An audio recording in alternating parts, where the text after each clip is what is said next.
going live. That's family right there. That's family. Hey, This wouldn't be possible without them. Good people for sure. Gotta represent. Yeah. You So got we us live like high fives. You already know how we go. live like high fives. I like it. And let me see. I'm about to push this, and we'll be live on the IG. Oh, there it is. We live everywhere now. I just got the signal. Hey, all Bad right, signal. all right. What's going on, fam? Hey, What up? What up, people? What up, my What up? Welcome to another episode of Technically Speaking, where we are giving you news That you can use. that you can Yes. use. We got a special guest, repeat offender, Dr. Poole, came back again. Welcome, Dr. Poole. Good to have you on. Yo, what up? Oh, Yeah. what it do? So yeah, we had a great time with Dr. Poole last time. And he liked the political topic. So later on tonight, we're gonna go ahead and do a recap of the vice presidential debate. But before we get things going, we got to do a couple of shameless plugs, man. Hey, everyone on here are entrepreneurs, so we got to make time to let y'all know what we got going. And you know what, we got our guests first. So Dr. Poole, please let them know what you got to offer and how they can get in contact with you to get your services. Yeah, you could reach me at donald.rumpf@gmail.com. Soon I'm going to be getting a new email address that you guys will plug. It'll be a lot easier, but it's pretty much just my name and then 1982@gmail.com. Donald Rumpf, that's RUM as in Marcus, PH. The best way to get a hold of me, though, is probably on Instagram or Facebook, and that's DR Poole, or you could also just type in Donald Rumpf. I'm the only one out there, so those are the best ways to get a hold of me. And that's to get what type of services again, Dr. Poole? I mean, I know it's the name. We know what you do, but we might have viewers that might not know what you do. Yeah, that's for pool and spa servicing. If you need your pool cleaned or your spa serviced, if you need to get your chemicals checked or have something drained, if you need to have a general consensus on what you should be doing over the winter time to maintain your swimming pool, all that type of stuff I've gained knowledge of, so I can definitely at least answer some questions for folks if they have some questions or concerns on maintaining their own swimming pool. And then if you want to do the work and you're local in the South Bay or in Southern California around the Los Angeles area, you could reach out to me and I might be the one who will be able to do the service for you. There you go.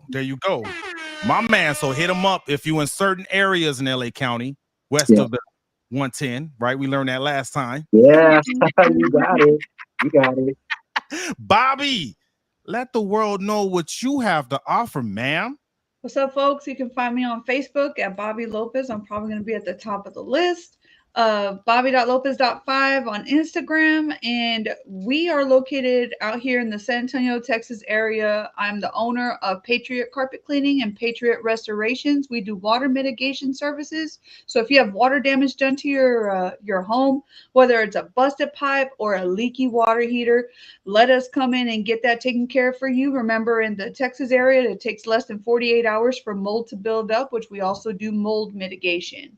So just keep that in mind and come and find me if something happens. Let's talk. Let's get insurance involved and get you taken care of and get your house healthy. Let's keep you and your family healthy.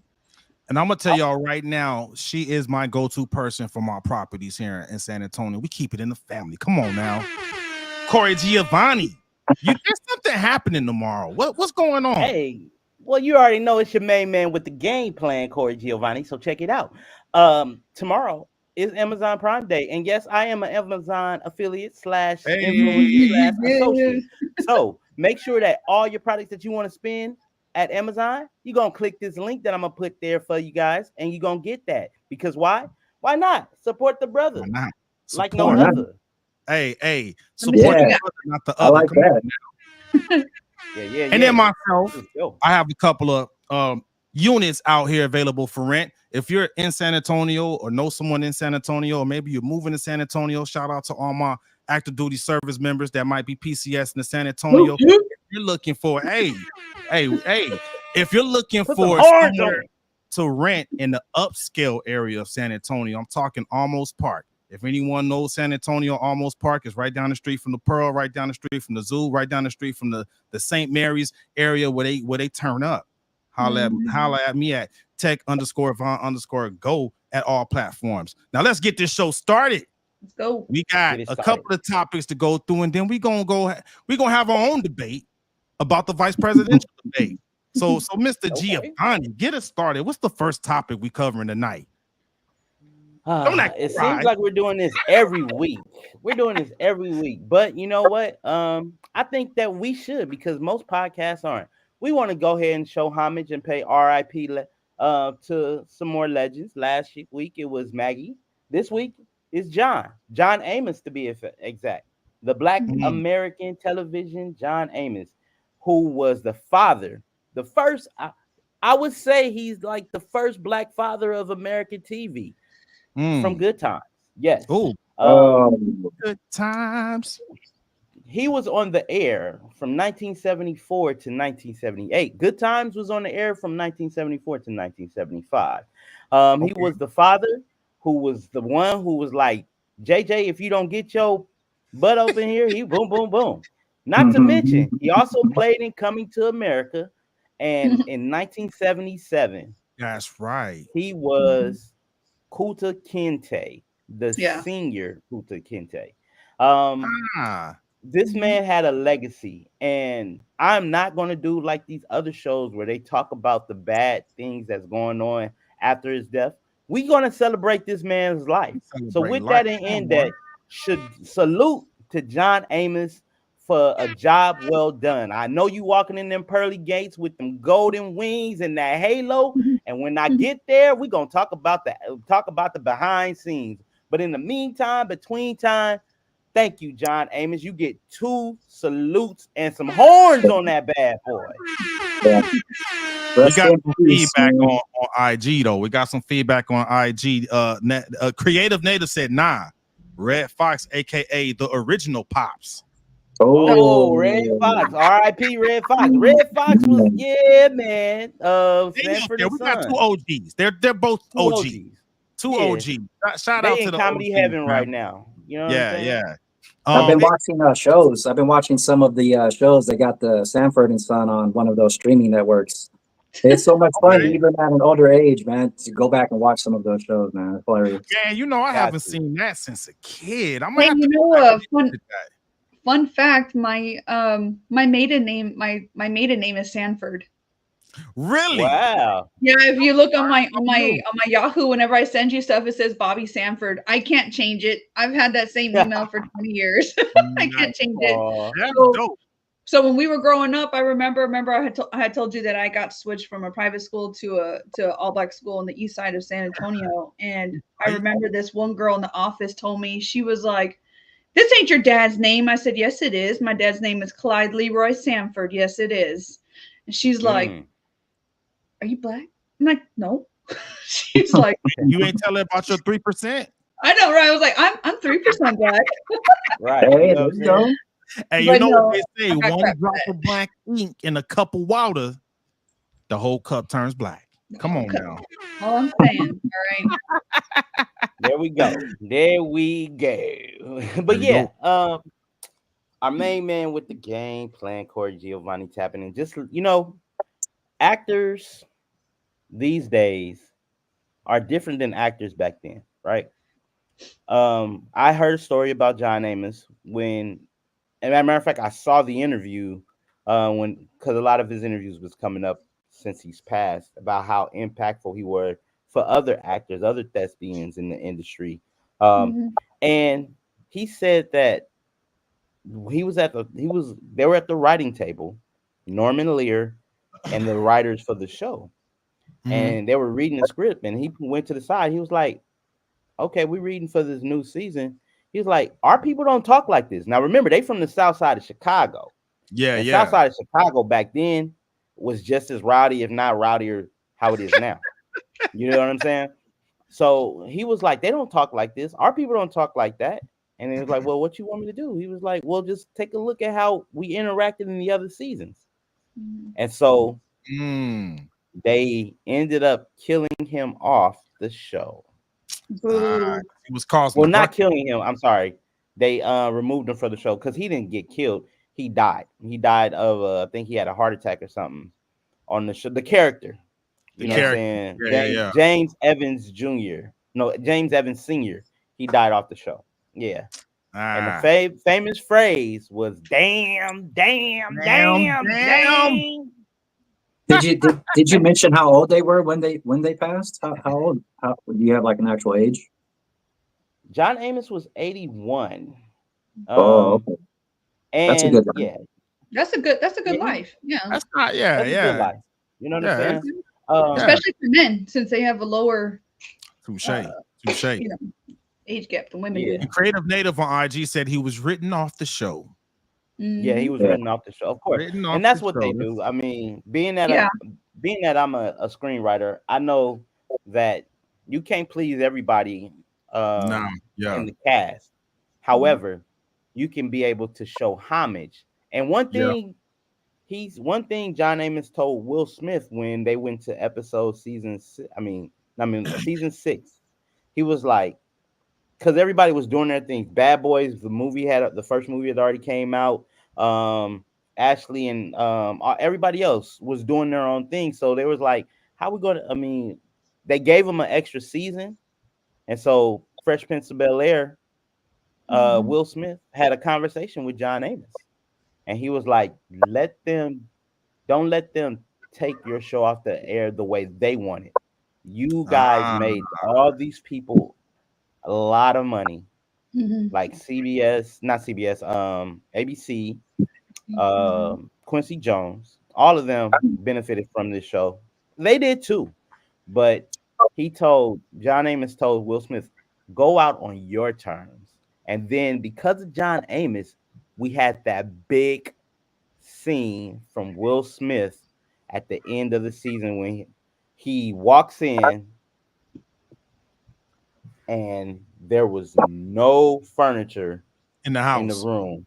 In the I house. remember that. I think Carlton got married or something. Hillary found a husband. The pops and moms, they moved out because he remember the pops, Uncle Phil, God rest in peace. You know what I'm saying? James Avery. He was a judge on the show. And it was like back then you didn't see shows end with a complete. They would just be over with, right? Gone. Yeah. Just gone. Even A Different World was like that. You looked at A Different World and then you see a whole new cast, and then you start seeing a cast of people that wasn't never part of the show. Then the show I hate when they do that. Yeah. So Will Smith was able to get that show to go off the perfect way. And we had closure. We had closure. There you go. Yeah. And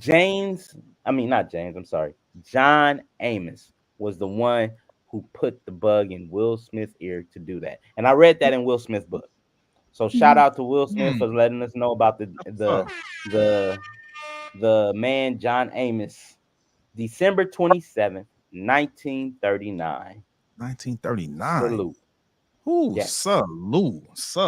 Yeah. That's what's up, man. And you know what? For me, that just pulls up the importance of mentorship, right? We talked about that a couple of times because earlier conversations we talked about how 50 Cent shared how my man Medea, Tyler Perry. Tyler Perry.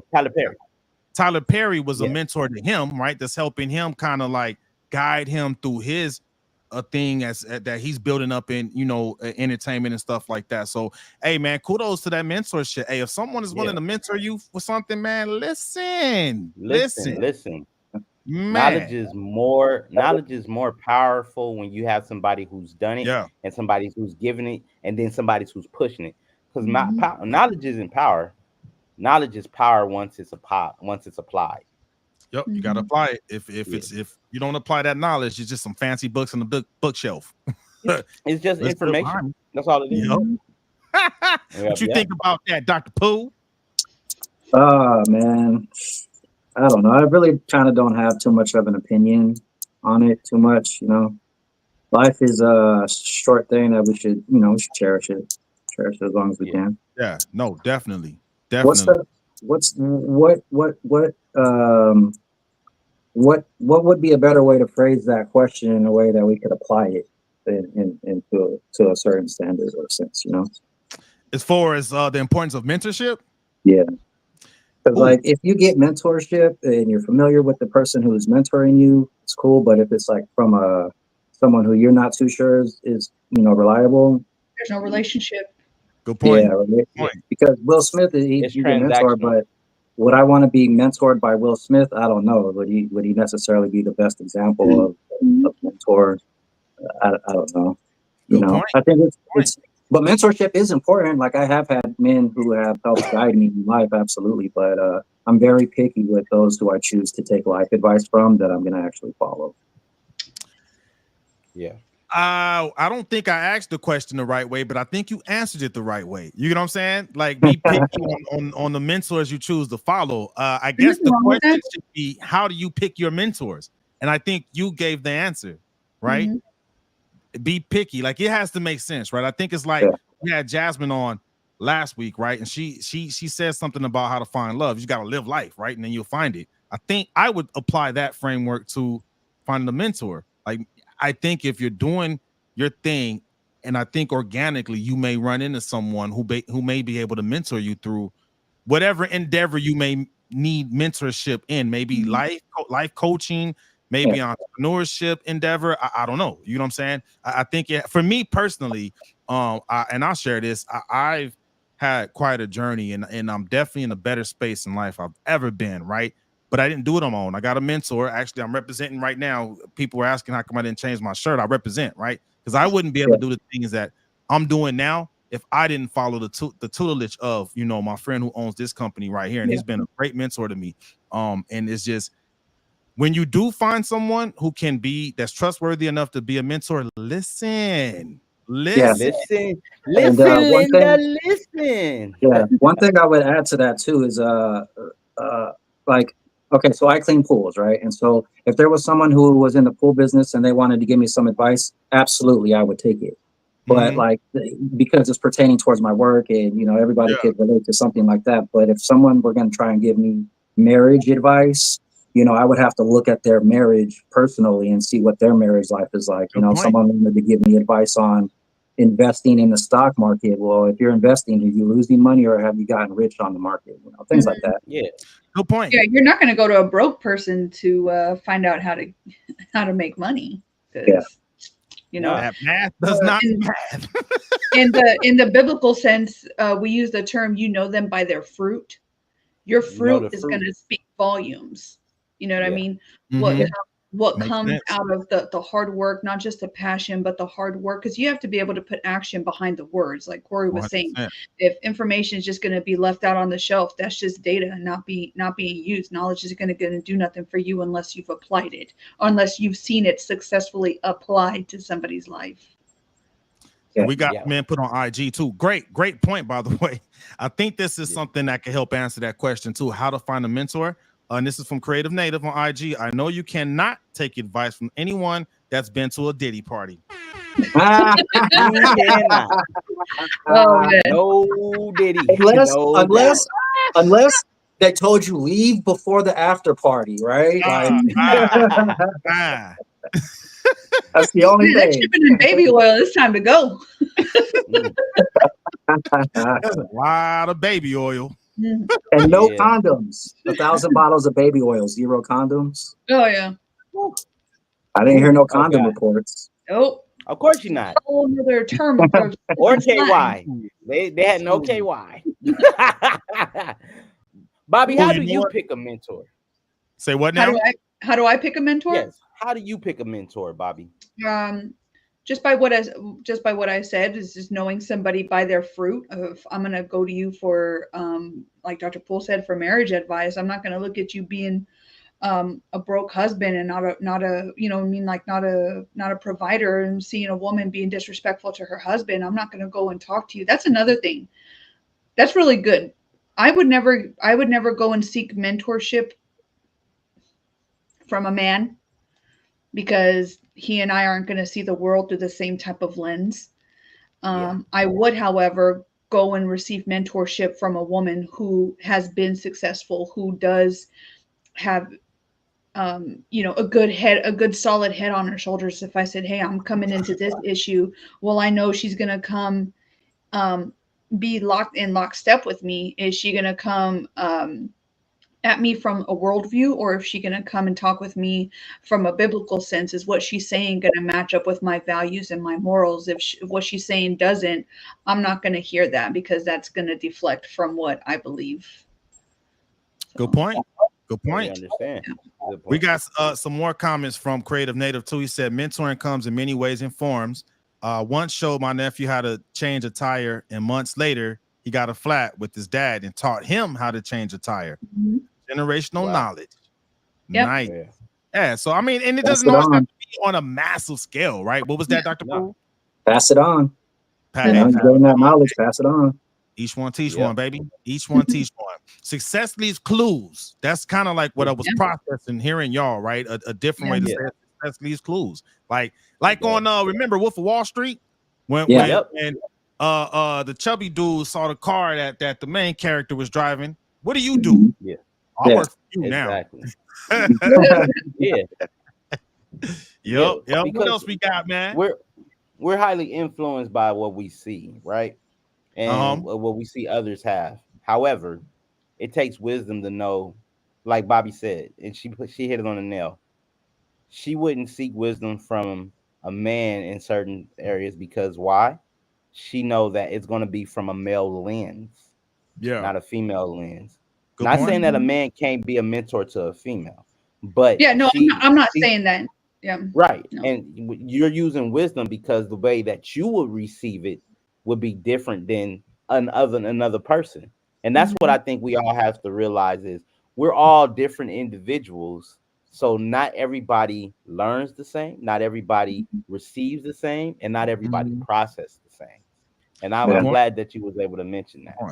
Yeah, no, for real. Good point. Good point. Not to be a jerk, but I wouldn't go and talk to somebody about my military career when they've never stepped foot in them boots. Yeah. Like, you can't talk to me about the military. I'm gonna be like Call of Duty. To say, okay, well, me and G talk about this all the time. Like, it's so easy for people to talk crap until you've stepped into those boots, until you've given up and have sacrificed a part of your life that you will never get back. Ever get back. And you've walked that walk. You didn't just talk the talk and be like, oh well, I almost made it to MEPS. Yeah, well, almost doesn't get wars won. It doesn't. Oh wow. You would probably be a great mentor for those who are trying to seek out discipline, probably because of the military structure that you learned and gained. You know. Yeah, I mean, people have to be willing to be mentored. People have to be willing to be. People don't like the word submissive, but you have to be willing to submit to your mentor when it comes to their knowledge. If you have lack of it, why would you? You know what I mean? Why would you sit there and pretend like what they're saying isn't going to be important to you? It's just applied. Good point. Got to be coachable, teachable. Got to be coachable, teachable. Speaking of which, got another thing from Creative Native. I understand what Bobby is saying, but I was a batting champion in Little League baseball all the way through high school. Small little flex. I feel you. Okay. And his batting coach was a woman. So I just think it just depends on what it is, right? It depends. It depends on what it is. All day long, it depends on what it is. Most of my skills that I've learned in my job have been from men. So I'm not saying, oh, I can't learn from you because you're a dude. Like, no, there's just going to be some things that can be applied to me specifically through a female lens. If it's something physical, guess what? I'm probably not going to go seek out a woman who's never touched a car in her life and ask me, hey, can you show me how to change the oil in the vehicle? I'm not going to do that. I'm going to be like, hey, daddy, can you help me out over here? Can you show me what to do? I'm going to go and seek out the expert. You know what? Funny enough, and I'm going to share this, right? I was actually taught how to fish by a woman. When I was cross training, your auntie. Nah, I was in technical training, Keesler Air Force Base, Biloxi, Mississippi. It was actually a Texas girl that was in my class. We were going fishing. Man, dude, we don't really go. Well, I didn't go fishing like that growing up in LA. but I wish I did. But anyway, fast forward, she taught me everything, man. Taught me how to put the hook on, how to cast. She taught me how to use a casting net. She taught me how to clean the fish, like gut it. Like I remember one time she had her, cowgirl hat on. Was like, give me that damn catfish and just gutted it. Like, this is how you do it, Gmo. Come on, you get the net. That's how I learned how to fish. Last weekend we took the kids fishing after church, and I had told my husband to help me put the hook on, and he was like, I don't know what to do. And I was like, you've never tied a fishing knot? He's like, I don't know what that is. I said, come on over here. I'm going to show you how to put a fishing knot in here. I gotta say, show you how to bait this hook, sir, because we ain't going to play this, okay? I've tried. It is very difficult to remember all the different loops that you need to stick that piece through, man. Like, my uncle tried to teach me one time, and he showed me like 4 or 5 times, and my brain just can't process all those extra little loops when it comes to these knots, man. And I have visual memory, so I remember the loops because I remember the very first time that I was taught how to do the loops was actually with a piece of rope and not with fishing line. Wow. Yeah, there's a special way you got to do it. It is. It comes with repetition too. I haven't been fishing in a while. Yeah. Let me know when next time y'all go, Bobby. We try and catch fish. Okay. Okay. What else we got? But y'all want to know what else y'all can catch? What can we strike? Catch? Oh, you know what I'm saying? Man, let's talk about this strike. Let's talk about this strike. So this strike that happened, it came, it impacted, and it went. However, we do not know or I wouldn't say we don't. We need to pay attention to the people who are very, very responsible for all the things that come into our country. Like, we can't go shopping if the port's closed. We found that out over the weekend that tissue was a main issue. You feel me? Water was not a factor. You know what I'm saying? People were just mad. And then it makes you think about if they the one, and don't get me wrong, I know some longshoremen, you know what I'm saying?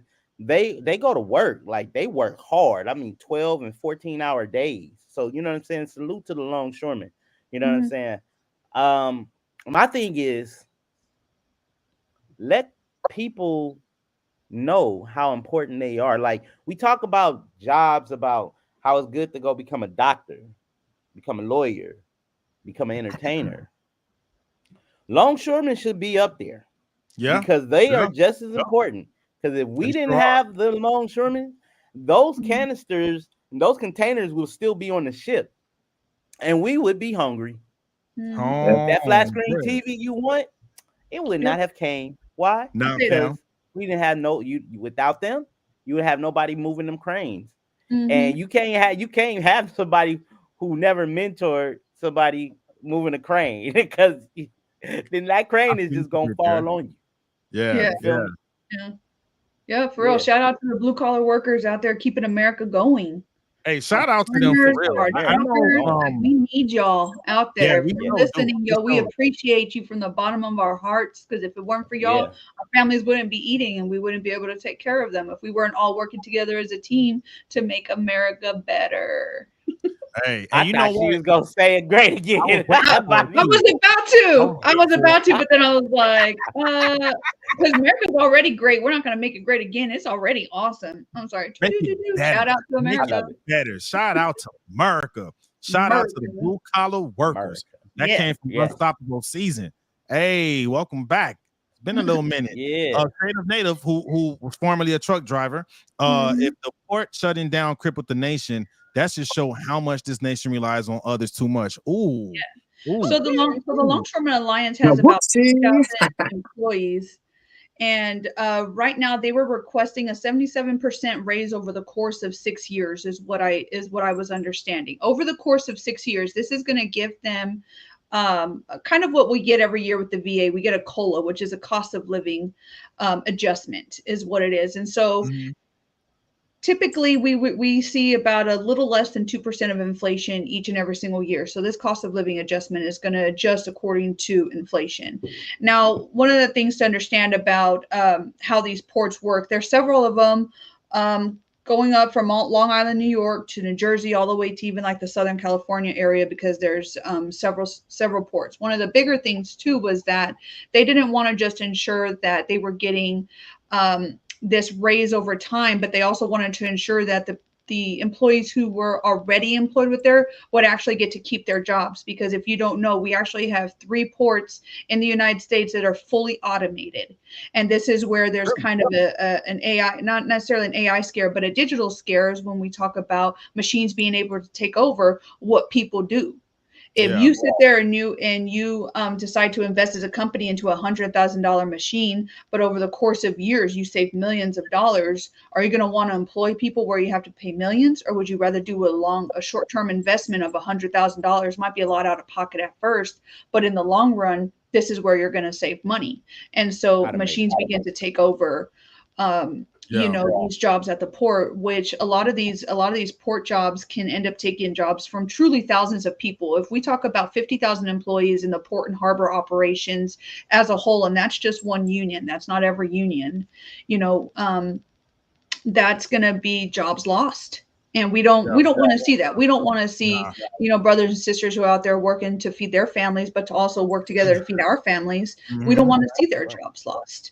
And so those are some things to think about when we're talking about the port strike. So it was a little bit more than just pay raise. It was also their livelihood kind of at stake in the long run, because they wanted to be certain that they are going to have a job. And right now the unions were kind of going at it with the federal government, with the Biden administration, trying to figure out, what this looks like. And I think they came in at like a 65% agreement. However, they are not going to be privy to whether or not they actually get to keep their jobs in the long run. But also too, when these things happen, it also brings in a damper. We have supply shortages, as we saw. You know what I mean? And to some of the main products that the big paper products that we use in America here. And I think it also sucks because it happened at a really bad time. We had Hurricane Helene hit the East Coast. Good point. And so all of that really accumulated at probably a really bad time. Shout out to anybody who's hurting. God be with you. For every single person to be found. God knows that that's such a destructive act of nature. And I pray that even the people in the path of Hurricane Milton right now in Florida, if you have the opportunity to get out of there. That tropical storm just hit into a Category 5 hurricane. That's nothing to play with. We saw already what happened in the Appalachia area of North Carolina.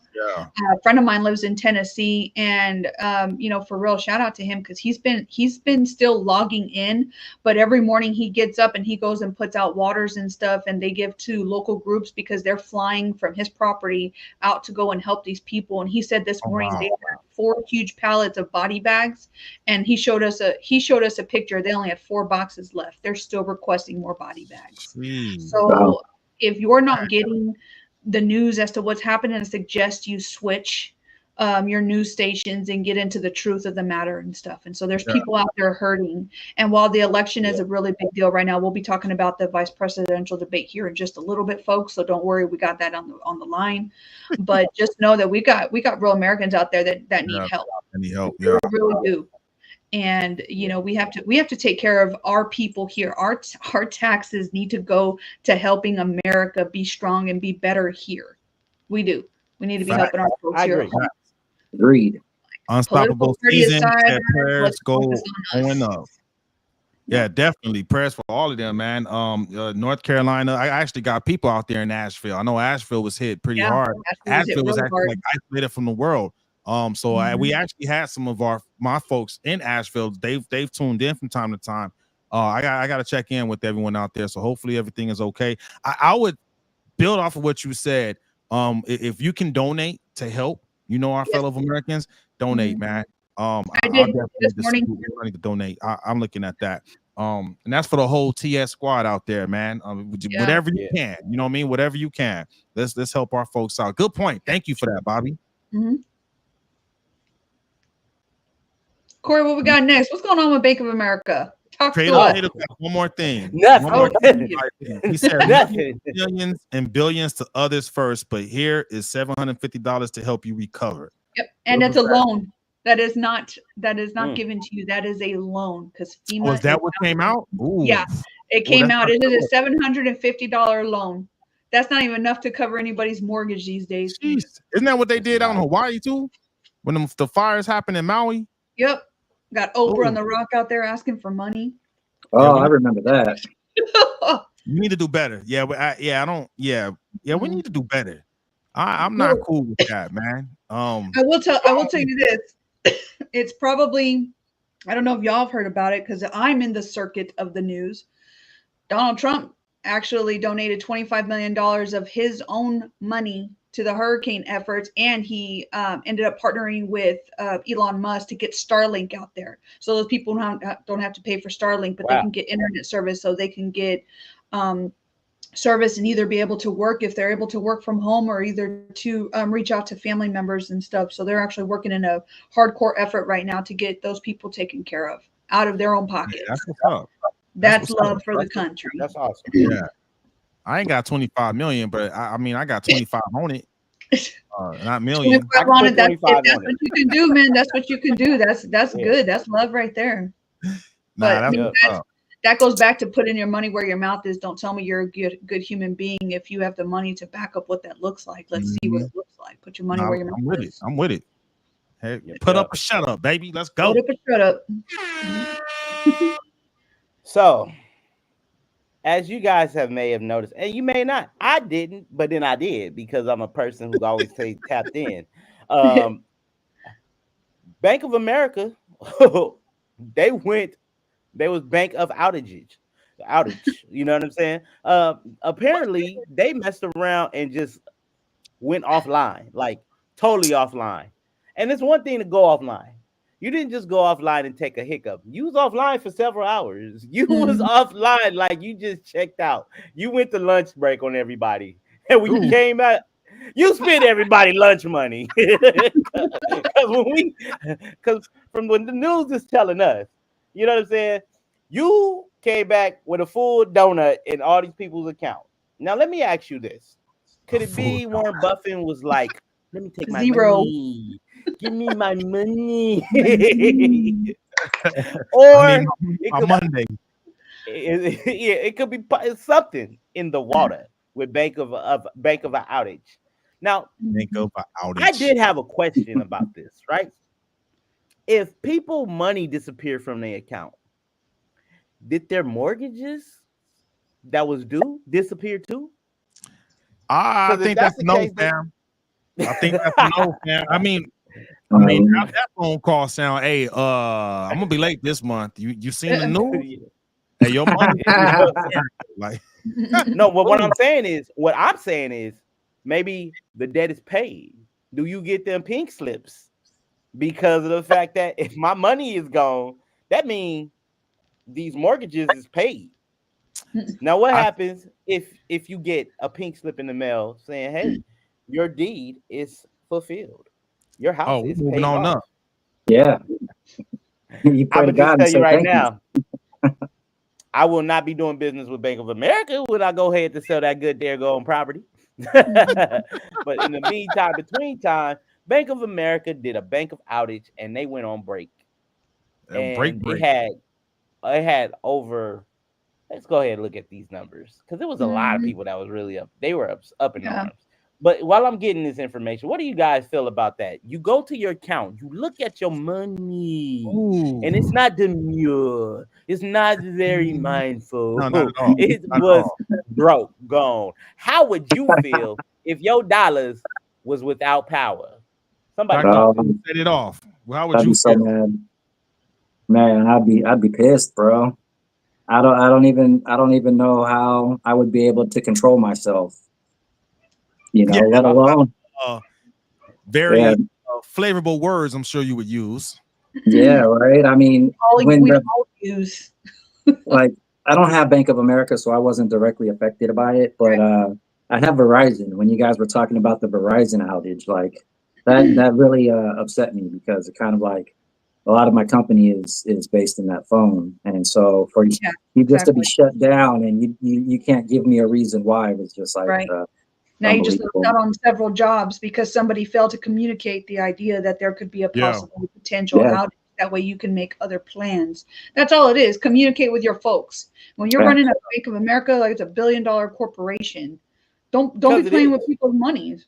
Well, Yeah. it shows how much control these corporations really have over day-to-day life. You know, I mean, one bank, one cell phone service, it affects so many different people. Mm-hmm. And it's interesting to see that they could say that something happened, but not tell you why. When I went down to the Verizon dealership to find out what's going on, they had no answer. I'm like, what, did you guys get hacked or something? Like, what's going on?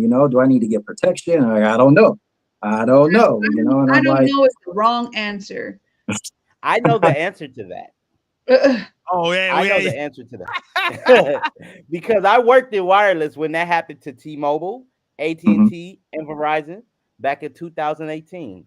What had happened was What happened there was a was. breach, and not only was there a breach, Ah. they didn't have an answer. They didn't let the people who are the front line know about it. So we in the beginning we were on the like, what is going on? Like Mm-hmm. customers yeah, were calling us, and I worked in the corporate side at that point, so it wasn't like I'm in front of a customer in a store getting fussed at. I'm yeah, dealing with customers that have 70 and 80 phone accounts, and so Yeah. they're like, hey, I can't. Oh, how come they're calling me from their landline, telling me that, Corey, I can't reach my guys out in the field. What's going on with T-Mobile's network? So Mm-hmm. the GSM network is very funny because that's what the phone networks are on. They're on GSM, which are SIM cards, LTE, which Mm-hmm. is long term evolution, Right. 5G, and then five. Well, 5G. We're at 5G right now. They're not going to 5G plus yet. I don't think so. So anyway, 4G was built on GSM. However, there's a technology which also embeds in GSM. It's called Edge, EDGE. And that Edge technology will work. A lot of employees um, who work at these wireless companies, they weren't old enough to even know what Edge was because Edge went out in 2012. So mm, if they working at a Verizon or AT&T, they're not familiar with Edge because Verizon and AT&T, all they had was CDMA, which means code division multiple access, and Right. TDMA, which is time division multiple access, where the mm, wavelengths goes like this, as opposed to GSM, they go straight. They go straight. They um, go straight to the from the Mm. phone to the tower, and it penetrates through all these walls and hardware, all that. Edge does not. However, Edge is able to work in the event of what happened, like when everybody phone services, Verizon services went out. If they had a old school flip phone, they can put on Edge on that device, and they'll Mm-hmm. be able to make calls. The problem is they would not be able to get online because I mean they will, but you're talking about equivalent to dial up using the internet on the phone as a Ooh. dial up. Ooh. Yeah. Yeah. Don't nobody want that. So Mm-mm. no, they don't. And for this reason, a lot of I'm pretty sure about 10% of Verizon customers was like, I'm out. My contract was up anyway. Let me go over it. Mm. T-Mobile was giving away free iPhones. Let me see what they're talking about. You know what I'm saying? But and vice versa. Uh Mm. the but to go back to Bank of America, you can't just jump ship when your money ain't there. Nah. Nah. Hey, I'm It's taking like, my money. You ain't got no you money know to what I'm take, saying? bro. I mean, and that shows us how much we rely on these phones. So you know Mm-hmm. what I'm yeah. saying? It's crazy, but it's reality. So It made me think of having to go and get a landline again. I haven't Mm-hmm. had a landline in years, but it looks like it might be a necessity just in case. well, funny Nah. Good enough, you point. can get a landline if you can get a landline box, which is attached to a VoIP, voice over internet provider. So if you Mm-hmm. have Spectrum or if you have I know that's why I said that's why. See, first I give you the lingo, and then I give you the explain though. Okay, They explain so if no. who you know what I'm saying, it's a Mm-hmm. box. You pretty much put a SIM card inside that box, or you can connect that box um to your phone jack, and then put a Almost like a SIM magic card jack. inside that box, sort of like a Magic Jack. The only thing is this has failover. So in the event if Mm.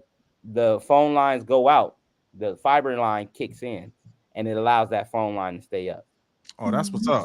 So So back on the yeah, Bank of America, we got a comment from Creative Native. He said, fortunately, his bill collectors understood what was going on with Bank of America. So that's good on oh yeah, on them. I feel like you yeah, would have to understand that. And Yeah, like if yeah, yeah, all your Bank of America customers are like, hey man, it ain't there, dog. Like, what it yeah. ain't there. you want me to do? Jeez. Exactly. Now I was looking around. I don't think it came in the mail yet, but my governance hat isn't here physically. So I gotta put the figurative governance hat on. Oh, there's Government. gonna be some auditing going on to make sure to see if they checked every box, followed every process, because Mhm. from a governance standpoint, there's supposed to be some business continuity plans in there, right? So if Mhm. there was plan A didn't go through, plan B should have kicked in with a CD, right? Especially for that. It's about to go down when those people come through to audit everything. Yeah. There's gonna be more to come. There's gonna be more to come.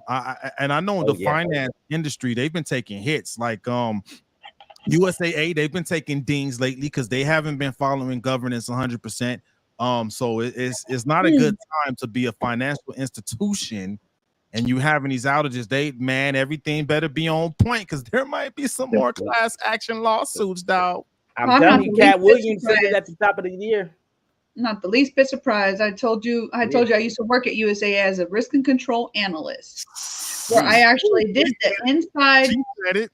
I did the risks of all of like their internal systems. I told them risk, risk, risk. Here's where we need to implement the controls. And people would come and sit in this meeting, and I would show them what I did. I'm like, this is bad. We got to come in here and we can fix it like this. They're like, okay, and just walk out and like not do anything. And I'm like, but go ahead, stay in the news. Stay in the news. That's when you call. That's when you call Bobby with a Y and be like, "Yo, hey, they got a leak. Go ahead, get some water." Yeah, my name is Bobby with a Y. I want to report anonymously. No, for real. See, here's the That's thing. not. We Hey, did but an everything got episode probably restored, about huh? yeah. It did. What? It took about 3 to 5 days, 20,266 outages. Oh, you know what? Mm.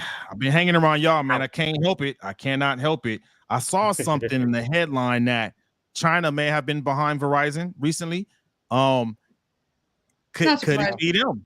Could it be them? I mean, their attacks have been on the rise. Things have been shaky recently. There were issues with the Philippines. I don't know if y'all saw Chinese Navy or Coast Guard ships rammed into a Philippines naval ship, right? So it's going down, man. They've been getting very, poking their Aggressive. chest out, aggressive, man. So I don't know. Look, not like I said, they poking the hole to see which one's gonna get water coming out. Point blank. Period. Yeah, You know nah, what for I'm real. saying? Because we talked about something similar to this effect, like about I say about a month and a half, maybe 2 months ago. Somebody finds the problem, and like Elon Musk, he found all those discrepancies with them employees that he fired, and then he went back and sued those employees that he fired for the I remember that. Hey, for the I'm gonna need that discrepancy. money back by Monday. Exactly. So somebody else probably was like, yeah, you can use my services because I help Elon Musk do this over here. And then they Mhm. went down to person A, person B, all the way down to the end of the letter. Mhm. So Mm. So yeah, you saying maybe some insider threat? Mm-hmm. That's what it Insider sounds could like job? to be. me. Could be. Ooh, you You put know, it that way. We're gonna find out. It's hey man, what's her name? Yeah. The FTC. I forget her name. The young lady that runs the FTC, because she been going at him, dog. I can't think of her name, but she's a beast. We'll find out something. We'll find yeah. out something. You know, the director of the FTC, she's young, man, like 30 something. But she's Okay. she's she lives that governance life, man. We'll find out. Hey, We're gonna find out. We're gonna find out. So I can't wait for that, man. without a further ado, Without further it's ado, that time.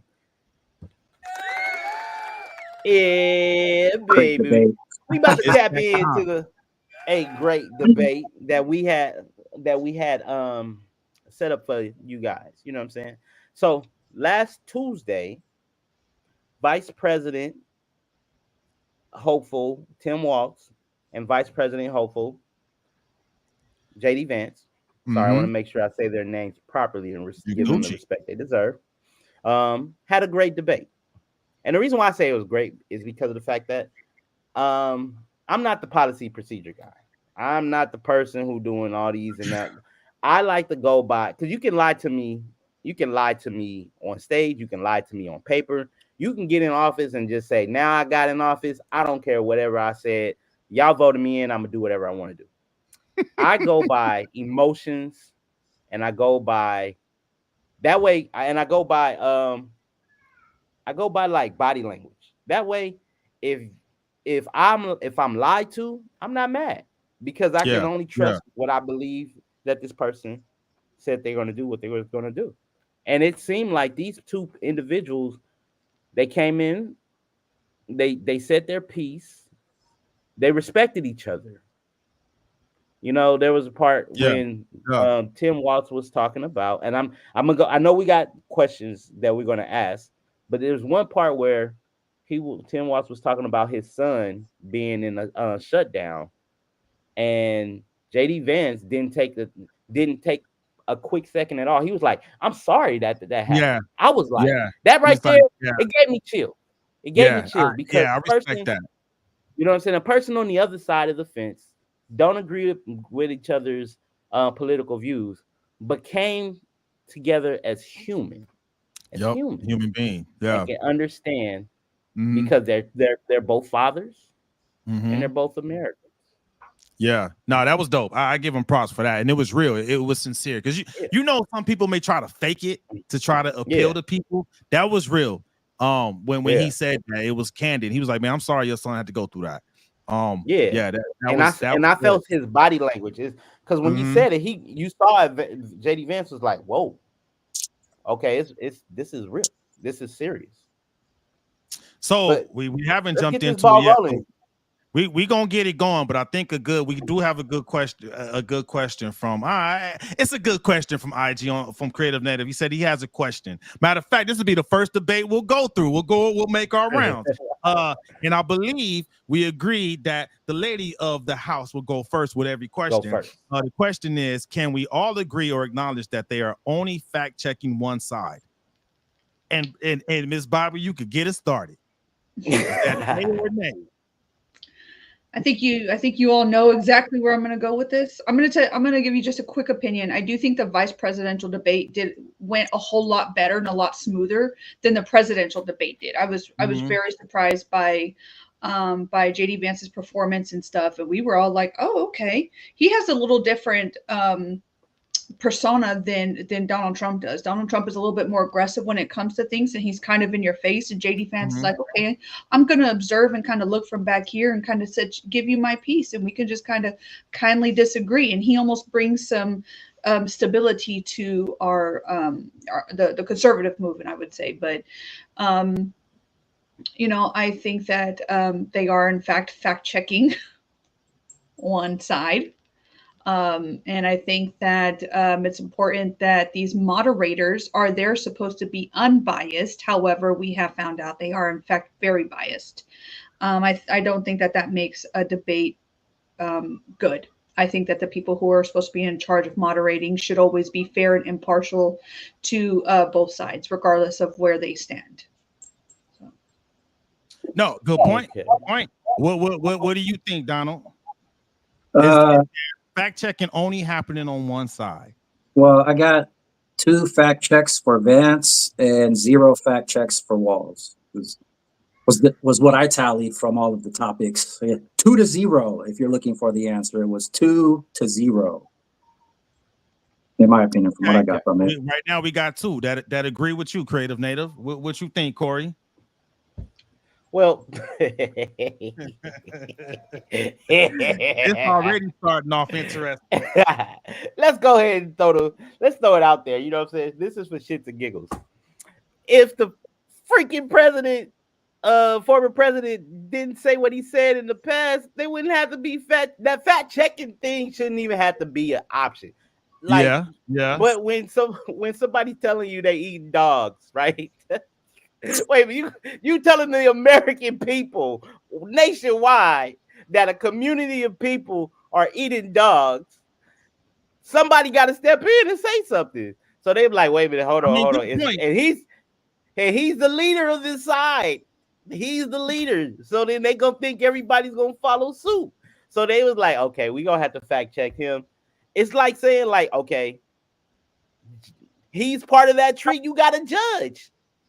So if he's part of this tree that's Mhm. dropping fruit that ain't facts, then you gonna have to just check it. Now, do I believe that they should have been doing the same thing on the on for Tim Watson, Kamala Harris? I truly believe that they should have.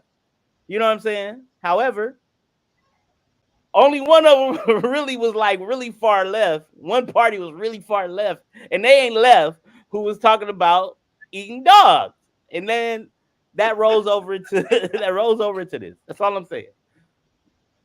Go ahead, I Gmo. can't give What you you a got? justification for eating dogs and cats, So bro. so As much as I would like to give you some reason or justification for it, I just can't. I can't.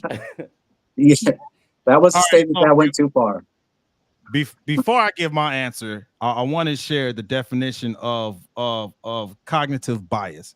Cognitive bias, according to Merriam-Webster, uh, it implies an unreasoned or unfair distortion of judgment in favor or against a person or thing. I wanted to start with that because I already knew what some people's answers would be, right? We like, and they already said it, right? Um, and the reason why I threw that out there because I took diligent notes, and the reason why I wasn't too informed on the other topics because I watched the debate, I watched it again, and then I watched it again slowly and took notes. Me too. And actually, Walls was fact checked. And one of the main things he got a fact checked on was his time in China. They asked him, Time in China. Oh, yep. You're That's right. right. and he had to acknowledge that he was wrong. He gave a little statement, right? He was like, I misspoke. So I think to say that they were only fact checking one side is flawed because they clearly fact check Walls as well when they asked him that because they asked him the question. He deflected a little bit, and then they had to ask him the question again, and then he had to say, you know what, I was wrong. So again, I wanted to start with that, and I always want to remind everybody I'm coming in as a pure independent, so I'm looking for the flaws on both sides, right?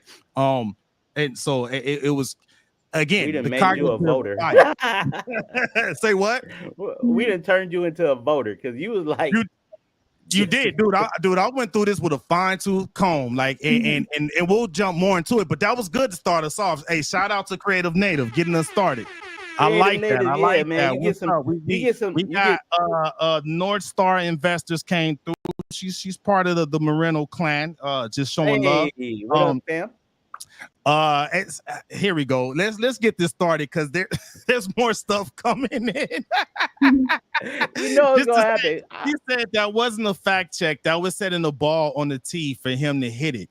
Yeah, those were personal questions hour where you get to ask the candidate a personal question. It's not like he was talking about one of the things in immigration or something, and then the meter was like, "Oh no, Mr. Walls, you're wrong about that," and then gave their interpretation. It was a little difference. He's right. An unreasoned and unfair distortion of judgment in favor or against a person or thing. Let's move forward. Starting this off, and so what we're gonna do for everyone, we're gonna step through every single question, let everybody give their 2 cents. It's gonna be some healthy debate, and we'll go from there. And this isn't even really a question, but I think you kind of started it off, Corey. But I wanted to start with the intro. I wanted to go around and just get everyone's feedback on just the intro and how they think the intro went. And we'll start with you, Bobby. The intro to the vice presidential debate. Yeah, the intro to the vice presidential debate. Okay, just to make sure we're on the right page here. So the intro to the vice presidential debate was it was good. I like that both Walls and Vance, you know, I wouldn't necessarily say anybody came out swinging, but they came out, I feel like being fair to one another. I think the American population saw what happened with the presidential debate, and there was a lot of agreement that things could have gone a whole lot more differently for both candidates. And as far as the intro, I think it was fine. Dr. Poole. Yo. What do you got? Well, yeah, you're right. They were very respectful and cordial towards each other. For me personally, I don't know anything about these two men whatsoever, so I gave them the opportunity to talk to me with a clean sheet. You know, I didn't go in there with any personal bias about any of these guys because I knew absolutely nothing about them. Some of the characteristics and traits that I got, though, was they both seem to be very friendly people, you know, like a couple guys sitting down at a table, you know, having serious conversation about, you know, different topics in the world. I like that they were more respectful than a lot of other candidates have been. Giovanni. Can I be honest with you? I missed the intro. Be honest, man. That's why I missed the intro. I missed the intro. Oh, you missed the intro. I missed the intro. But what I can say is, you know what I'm saying? It seems to me, I thought it was the whole debate in general. I'm gonna generalize it. The debate, from what I did see, because I couldn't be able to see the rest of it, family issues. But it felt like it was a good communication between two people who have differences, right? You know what I'm saying? Two people. I would say it like this, from the hood perspective: two a Crip and a Blood who don't get along, but they still have, you know what I'm saying? They still have America. They still want to take they you know what I'm saying? They still want to keep their hoods safe. You know what I'm saying? You'll always find something in common with somebody who disagrees with you differently. You will always find something in common. Right. And let's start there. You know what I'm saying? Yeah. Because real talk, 4 years from now, let's say for instance, Trump wins the election, right? Can he run a second term? Because that would be his third term. No. So it's just two. Just two. So JD Vance would be 43 years old because he's 39 right now. So he'll be the youngest running president. And well, we're just making that assumption. He hasn't made any inkling of wanting to go in that direction. True indeed. Well, he's vice president. I mean, but if he does, I will say this, because my take on the intro was, and we got a comment too from Unstoppable Season. He said he's not gonna lie, he missed the intro too. He's on YouTube looking for it now. I think it started the way a debate should have started. Right. Especially because I was curious to see how JD Vance was, because what you said, right? His running mate was not so professional, but that's Trump. You can't be mad at Trump for being Trump. You know what I mean? Yeah. That's like yelling at the clouds, "Don't you rain on me!" No, that's what. Yeah. But he came in with a high level of decorum. And that's the first thing I noticed about JD Vance. He had decorum. They came in. They met in the middle and they shook hands. That right there stood out to me, especially from the Republican side, right? Because I wasn't impressed on the presidential debate, just because I'm like, okay, I get it. You Trump, you entertainer, but I would still like to see decorum in that type of environment. You get what I'm saying? Right. So I that right there, I tip my hat on them, which I think, actually, to your point, Corey, if JD Vance wins the type of poise he has, I think he would make a good candidate, honestly. Yeah. He has the mannerisms, the poise. He has the and he has go ahead. He not only does he have the mannerism, the poise, he also has the youth on his side. He would be a 44-year-old candidate running for president in a Republican-driven economy. And if the Republican-driven economy was succkesual, oh, they gonna he in. Oh, that's They a gonna sure. put Yeah, him in. for sure. I might vote for him. And you keeping the hood. That's a for show. That's That's a that for for show. show money. You know what I'm saying? Because So let's I'm move not to the Democrat first or question. Republic. Let's move to the first question. So the first Yeah. question was about they asked both candidates did they support a preemptive strike to Iran from Israel, because this was right on the heels of what just happened last week, right? So that was the first question. Do you support a preemptive strike on Iran? And we'll start with the lady of the house, Bobby. So I think that every single country has the institutional authority to be able to defend their nation and defend their people. And if Iran is playing games, they should absolutely defend. However, I'm going to tell you this. I'm going to be absolutely 100% honest. I'm not going to beat around the bush. Because I'm a Christian, I'm a big supporter of Israel. Israel is God's holy place. It is God's people. Nobody messes. I mean, the Bible is very clear about this. And because of that, I will stand with Israel. Absolutely, hands down. If Iran comes in and plays games, Israel has. And if you don't know anything about the IDF, that's the Israeli Defense Forces. They do not play. They no joke. They do not play. Every single man and woman over the age of 18 is mandatory military service of 2 years in Israel. And that's a lot of that. I love that. While we probably can't force that here, I like that idea because it's going to give everybody a sense of purpose, and it's going to give everybody a sense of being able to support and be a patriot for your country. I think that And Israel discipline. absolutely is, the discipline too. I think that Israel absolutely has the balls to defend themselves, and I ran out of their ever loving mind. So how do you think each candidate answered that question? Or how well they answered the question? I'm sorry. So I'll tell you what, I don't know a whole lot about JD Vance other than he is a senator in Ohio. And I honestly don't know a whole lot about Tim Walz either. So I can't say like, oh, I'm a diehard fan of any one of these individuals because I don't know them a whole lot. However, I do know that JD Vance is not just a veteran; he's a combat veteran. So he has boots on ground. He has firsthand knowledge and experience with this type of ideology that they're messing with, and it's very different than our ideas here, obviously in the U.S. And I think that he spoke from the same foundation as every single country should have that authority to defend themselves. Okay. I don't want to hear from other countries, oh well, Israel went too hard on them. Listen, you poked the bear. Now you're mad the bear came loose? No, that's not how this works. This is not let me shoot you and oh hey, don't touch us. Yeah. Listen, that's not how this works. How you think the candidates answered that question, Dr. Poole? Well, they answered it? I'm sorry. Couple things that I got. 5 pages, man. 5 pages. Okay. So the first thing I got on Vance's side, good personal intro, but he used a lot of his time.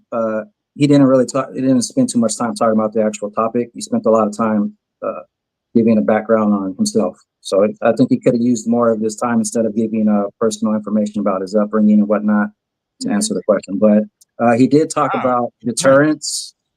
He talked about the deterrence that Donald Trump had put in place against some of these countries like Iran and a couple of the other Middle Eastern states. And he spoke about using peace through strength, instead of backing down and giving the control to the United Nations, maybe, to take more of a stance there. But I think he answered the question. He made it easy. He talked about re-implementing deterrence against particular nations like Iran by doing things like ultimately taking money away through those actions, So Walz, he called out Trump on his age, said Trump was unfit and is friends with the foreign leaders. I didn't really get an answer about what they would do. He did give support for Israel also. And when they asked the rebuttal again, he went back to blaming Trump, but there was no fact checks on a lot of the things that he was blaming Trump for. So he just kind of, spent a little bit of time of spewing a bunch of rhetoric, and which is, I want to add this now instead of later. I was talking to you earlier, Geronimo, about the epiphany I had about facts and like real facts and true facts, because during this whole debate, you're going to hear a whole bunch of stuff, numbers thrown out there, and one side has their set of facts and the other side has their set of facts, right? And we got to kind of like chop up in the middle. But there are things that are true facts that you can't dismiss, and so the example that I was thinking of was the earth, right? So like some people, they have the debate on earth. Is it flat? Is it round? Some say it's shaped like an egg. You can go back and forth on a fact like that, right? But you can't deny the fact that the earth is spinning this very moment, right? Like you can argue that the earth is flat or round, whatever you believe is what you believe, but you have to believe that the earth right this minute is spinning, right? So on the other hand, if I were to ask you what color blood was, what would you say? It's red blood. It's blue. Okay, there you go. Right. So a lot of people would say, all right, yeah, it's a fact that blood is red. But in theory, in reality, the blood inside of our veins isn't red. It's like, what do you say, blue? It's like blue. purple or something, right? Yeah. It's purple before oxygen hit it, right? Yeah. So here's the thing, though. Technically speaking, purple. Yeah. So here's my point, though. My point is purple, man. You could say that it's a fact that blood is red. And you could say it's a fact that blood is purple, because both of these things are facts. But you could argue over what it really is. Oh, it's blood is red. No, blood is purple, But the true fact behind it is that if you cut yourself, you're going to bleed. No matter what color you decide it is. And if you're alive and you cut yourself, you're going to bleed. And that is a true fact. And so what I wanted to focus on doing during this debate was hearing all of the facts that each side has, and then searching for the one true fact on how it affects me in my life. So that's how I'm going to be giving my personal opinions on the debate. Yeah. Thank you for sharing that. Hey, good point. Good point. It's on you, Giovanni. And again, the question that the candidates had to answer was, would they support a preemptive strike on Iran? Being that I am a Christian man, yeah, I stand with Israel. Well, again, just to rephrase the question, how well did you think each candidate answered those questions? Again, I don't think I got that one. I got bits and pieces of it, bro. I'm gonna be honest with you. Okay. So I may not be the best person to answer these questions, because again, like I said, they tell me that they can do whatever, right? Until I see something that shows me in their body language, in their talking, and it aligns with how I feel. And when I say how I feel, is about what's going to be better for human race, not just going to be better for my pocketbook, or not going to be better for a tax bracket that I can benefit from, or something. I mean, all those things, I let God decide all that. You know what I'm saying? But as far as like, I always tell people, look, my thing is I read body language. Pointblankperiod.com. So if you lying to me, I feel like you lying to me, which sometimes I feel like all these presidential debates are lies, most of them. But you know what I'm saying? Hey, just being honest, you know what I'm saying? I feel like everybody is trying to sell the biggest lie, and it's whatever. I just know that if I feel a certain type of way, I'm not going to vote for you. I'm going to be confident, and if the person who I vote for loses, I'm gonna be good with God. You know what I'm saying? I'm not going to be all bent out of shape saying, "Oh, the world is going to end because this person is in office." I'm going to just, because to me, and this is going to sound very spiritual and biblical, okay? For all those people who don't, you know what I'm saying, I'm like, I don't care who's in office. I care who's on the throne. Right. Yeah. Period. I'll share my 2 cents. To Donald's point, when they asked that question, Vance did spend a lot of time just doing an introduction to himself. Now there's one thing I picked up on. I've seen some of the comments, right, that go throughout on both sides, right? I've seen how there's been talks about Kamala kind of stealing some of Trump's swag with some of the policies that she kind of stole from him. And to that point, right? Hey, you know this as an artist, right? Pablo Picasso said, "A good artist copies, a great artist steals." Right? Yeah. So yeah, Kamala stole some of his stuff. It's good. You're supposed to steal it. You know what I mean? And I say that to say that whole introduction thing that Vance did to introduce himself, where he came from, the type of family he came from, he stole Kamala's swag on that because she's been doing that. And I noticed that. I'm like, okay. Kamala stole a little something from that side, so he stole a little something from her side. That was the first thing I noticed, was that he did that because he was doing that to kind of appeal to middle America and middle class and stuff like that. So he's trying to set the frame of I'm just like you, because that's what she's doing when she's sharing that message, right? Like trying to get you to connect, right? Connect.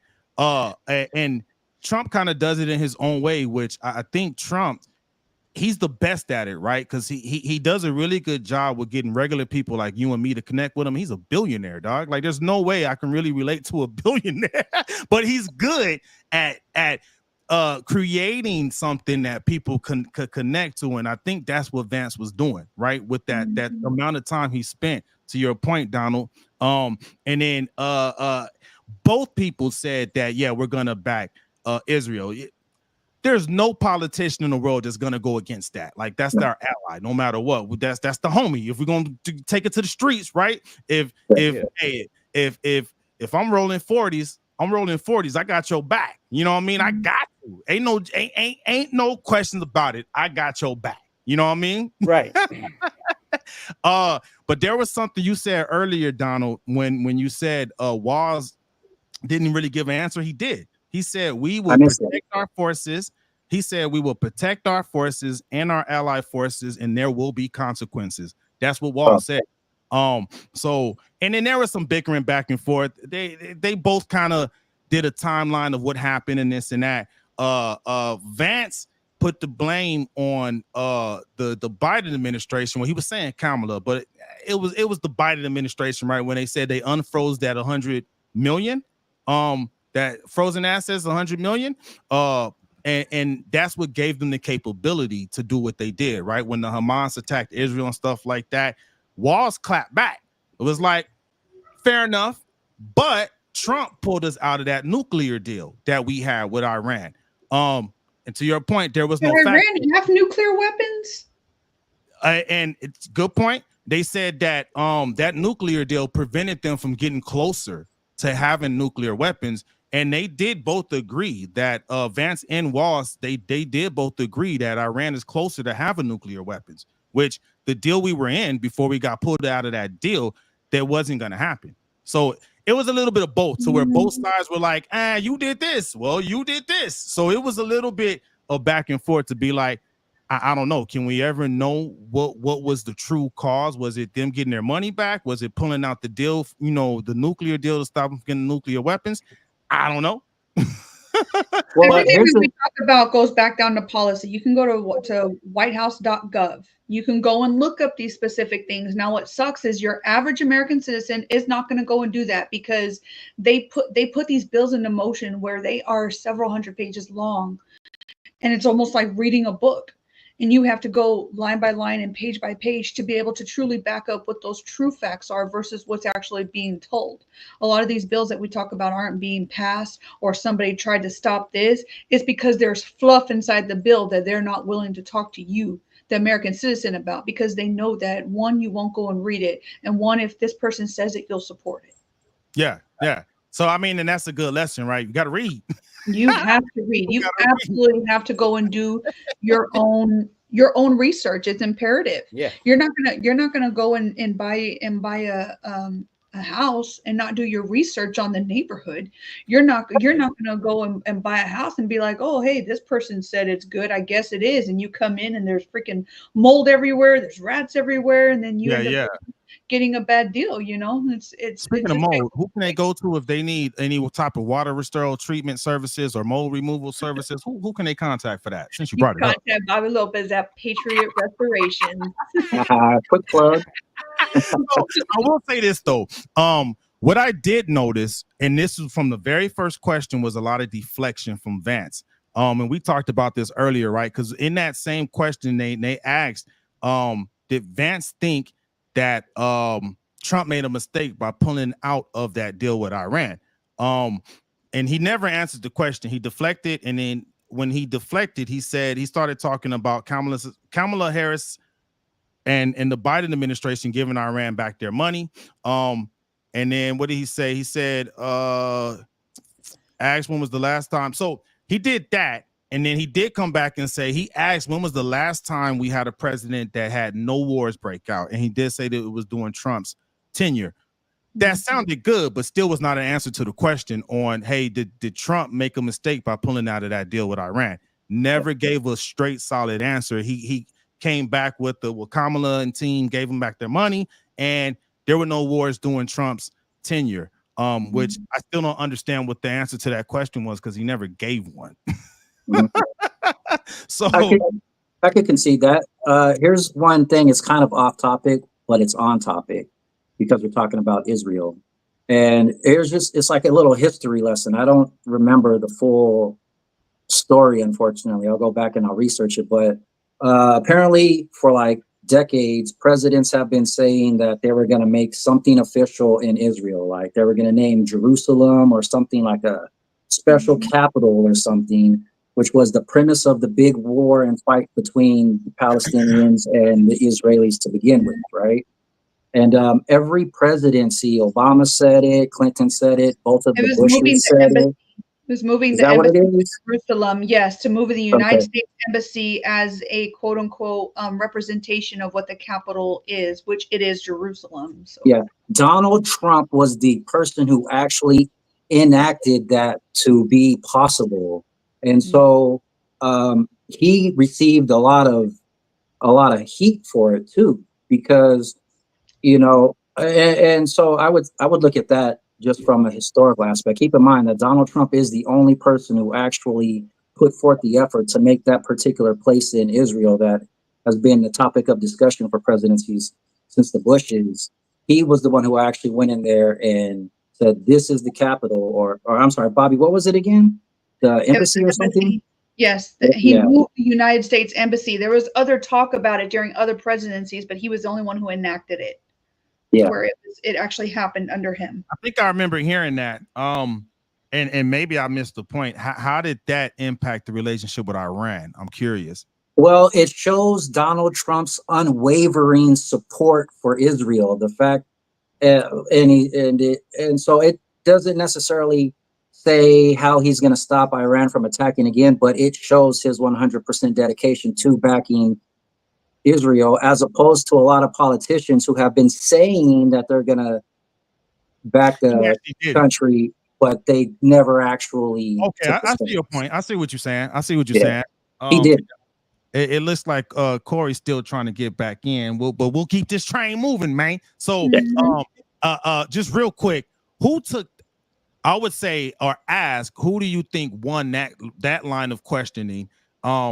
Just go. Just tell me who you think won that line of questioning. Because I think I want to go, okay, who do you think won that part of the debate, this part of the debate? Because it is a debate. You get what I'm saying? There has to be a winner. There has to be a loser. We'll start with you, Bobby. I don't think there has to be a winner or a loser. I feel like a lot of times in a lot of these political debates, can we just start an answer with yes or no, and this is why? And a lot of the like, it is simple. Yeah.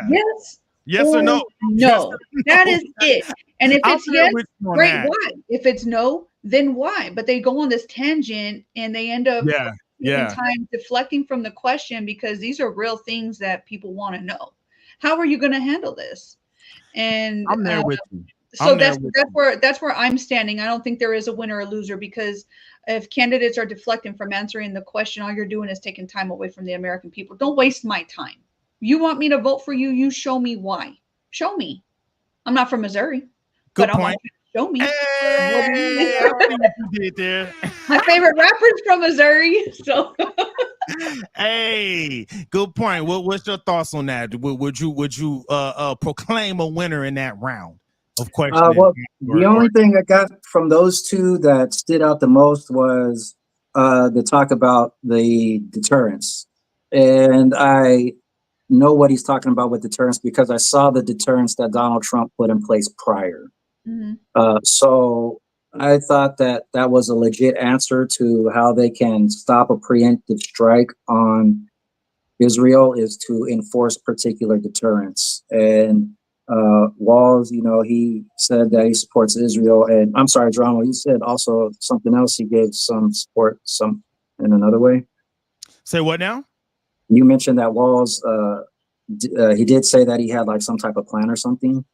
Oh, I mean, it's the same thing they're all going to say. He said we will protect our forces and our allied forces, and there will be consequences. Yeah, but he didn't actually say how he was going to go about doing. Is it going to be through legal action? Or are you just going to write a bill? So that was a little vague for me.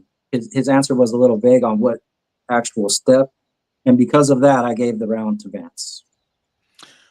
I call it a draw because we didn't really get any actionable answers. I mean, the question was, would you support a preemptive strike? They both said yes. It took a while to get to that yes, to Bobby's point. On both sides. So I will call it a draw because no one just came out and said yes, and this why XYZ, blah, blah, blah. To great point, Bobby. So I call that one a draw because no one did that. Neither candidate came out and said yes or no, but we know the answer is yes. They couldn't just get straight to the answer. It's just deflect. Okay, here's a little bit of something you could use. And both sides did that. So I would give them a draw. You can go to previous interviews because you already know how they're going to answer it. If they've already answered it, I feel like these one-on-one interviews are a lot better versus the debate style ones, where the interviewer actually gives them the opportunity to say their piece versus, oh, you only have a time limit of 30 seconds. Good luck. Yeah. You know what I mean? Listen, I'm just being hypothetical. I know they had 2 minutes, but what I'm saying is they you know what I mean? I'm just saying, like, it's not like that in a one-on-one interview and stuff. You have the time to say your piece versus now it's a time to debate, because they have to stay on topic. I see what you're saying. It's more intimate in a one-on-one, right? So maybe you can get better lies on a one-on-one. Because I think we all do agree that you just say what you need to say to sway the votes, right? I don't know if we're going to get straight up real answers from either side. Good point when you said that. So moving to the next question. The next question was about immigration. And basically the moderator asked the question about separating would either candidate separate parents from their children, even if their children were legal, but the parents were illegal. How well do you think each candidate answered that question? And we'll start with you, Bobby. Do you have the script up in front of you right now? No, I just jotted it down. Oh, okay. Because I was like, I don't remember what either of the candidates said, but I know what I was looking for in an answer. This is simple. People are also hell bent on separating families at the border when every single one of us, we're not stupid. We're not. You can't pull the wool over our eyes. There's 320,000 children who have gone missing since the borders have been opened. Children absolutely have to be separated from adults. It is for the safety of the children. It is for the safety of the adults. It is for the safety of the human being. And getting down to the nitty gritty. Do you know this person? No, mommy paid him $5,000. I was raped 7 times on the way over here. Okay, this kid probably just shouldn't go over here with this person. I think that's a serious no-brainer question. And Dr. Poole, do you have like any of the answers that either candidate gave? Yeah. So Vance, he didn't actually answer the question about deporting the kids that are already here. He did talk a lot about, he mentioned he mentioned a lot of the negativity, the negative impact about immigration. He talked about the crime that's the crime raising. He talked Point. about less job opportunities for Americans. On the other side, the Walls mentioned there are a couple things Walls said that I would like to question because Sure. he talked about border patrol and the support for border control, but it's the same party that wants to abolish the ICE program, which is specifically designed for border patrol. Right. He Immigration talked Customs about and Enforcement, for those of you who don't know what ICE actually means, it's a term used in law, but it's Immigration Customs Thanks. Enforcement. I did not know that. yeah. Yes. The other thing he talked about, the main emphasis was on drugs, the fentanyl coming across the Yeah. border, and Walls acknowledged that yes, fentanyl is a problem, but he said, and he quoted this that he said drug mules are not true. So basically, Vance talked about the kids and the women and a lot of other people being drug mules, bringing the drugs across the border. And Walls said that wasn't true. And when he said that that wasn't true, the first thing that popped in my head on a side note was that if the drugs aren't being brought across the border, then it's got to be doctors and hospitals that are putting fentanyl out on the streets in America. Good point. Because that's the only place where it's getting made here in America is in hospitals and factories. Right. So I would have liked to see him acknowledge the fact that there are drugs and even guns coming across the border, and he didn't acknowledge that. So, but he was talking a lot about bills. He mentioned a lot of bills that can be put in place, but there was no actual plan that he had. He did say that the kids should not be separated, though. He gave a definitive answer and said that kids shouldn't be separated. From their But parents. there was no actual plan, and when he said that there weren't drug mules, that some of the immigrants aren't drug mules, I don't believe that statement. Yeah, that was a flawed statement. I mean, I don't know for sure that that's happened. I've heard it, you know what I mean? I've heard about it. So for me to be like, yeah, I know that's wrong. I don't know, because I've never seen any reports. I've never even heard it in the news. I've only seen it on TV shows that are loosely based on real events, right? Like Narcos and stuff like that. But I can't never say that I've seen any data about that. So I can only go off of hearsay. I hear that that's happening. I don't know. But to off of that, right? To your point, you said he didn't propose any bills, but no, he said they would make bills, but he didn't give details on the bills that he would put forward.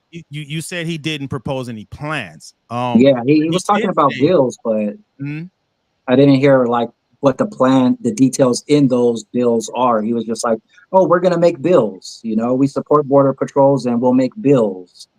But that's a very vague answer. What he said was there was a bill, and Bobby, you pointed this out to me when we first started talking about it. That bill was HR 3602, and he did say that it was something Border Patrol asked for. It was something law enforcement asked for. It was actually written by a conservative. The Biden administrator supported it, pushed it through Congress, and Congress voted no on it. That bill would have provided 1,500 new Border Patrol agents and other things to strengthen the border, right? But every time that came up, he kept referencing HR 3602. So he did not say per se, hey, I'm going to do this, I'm going to do this, I'm going to do this. But he kept referencing that bill. But here's a question. What average American watching that debate knows what H3, whatever the hell he said actually is? Like, can you give some detail on what H3, whatever your program is? I don't know what that is.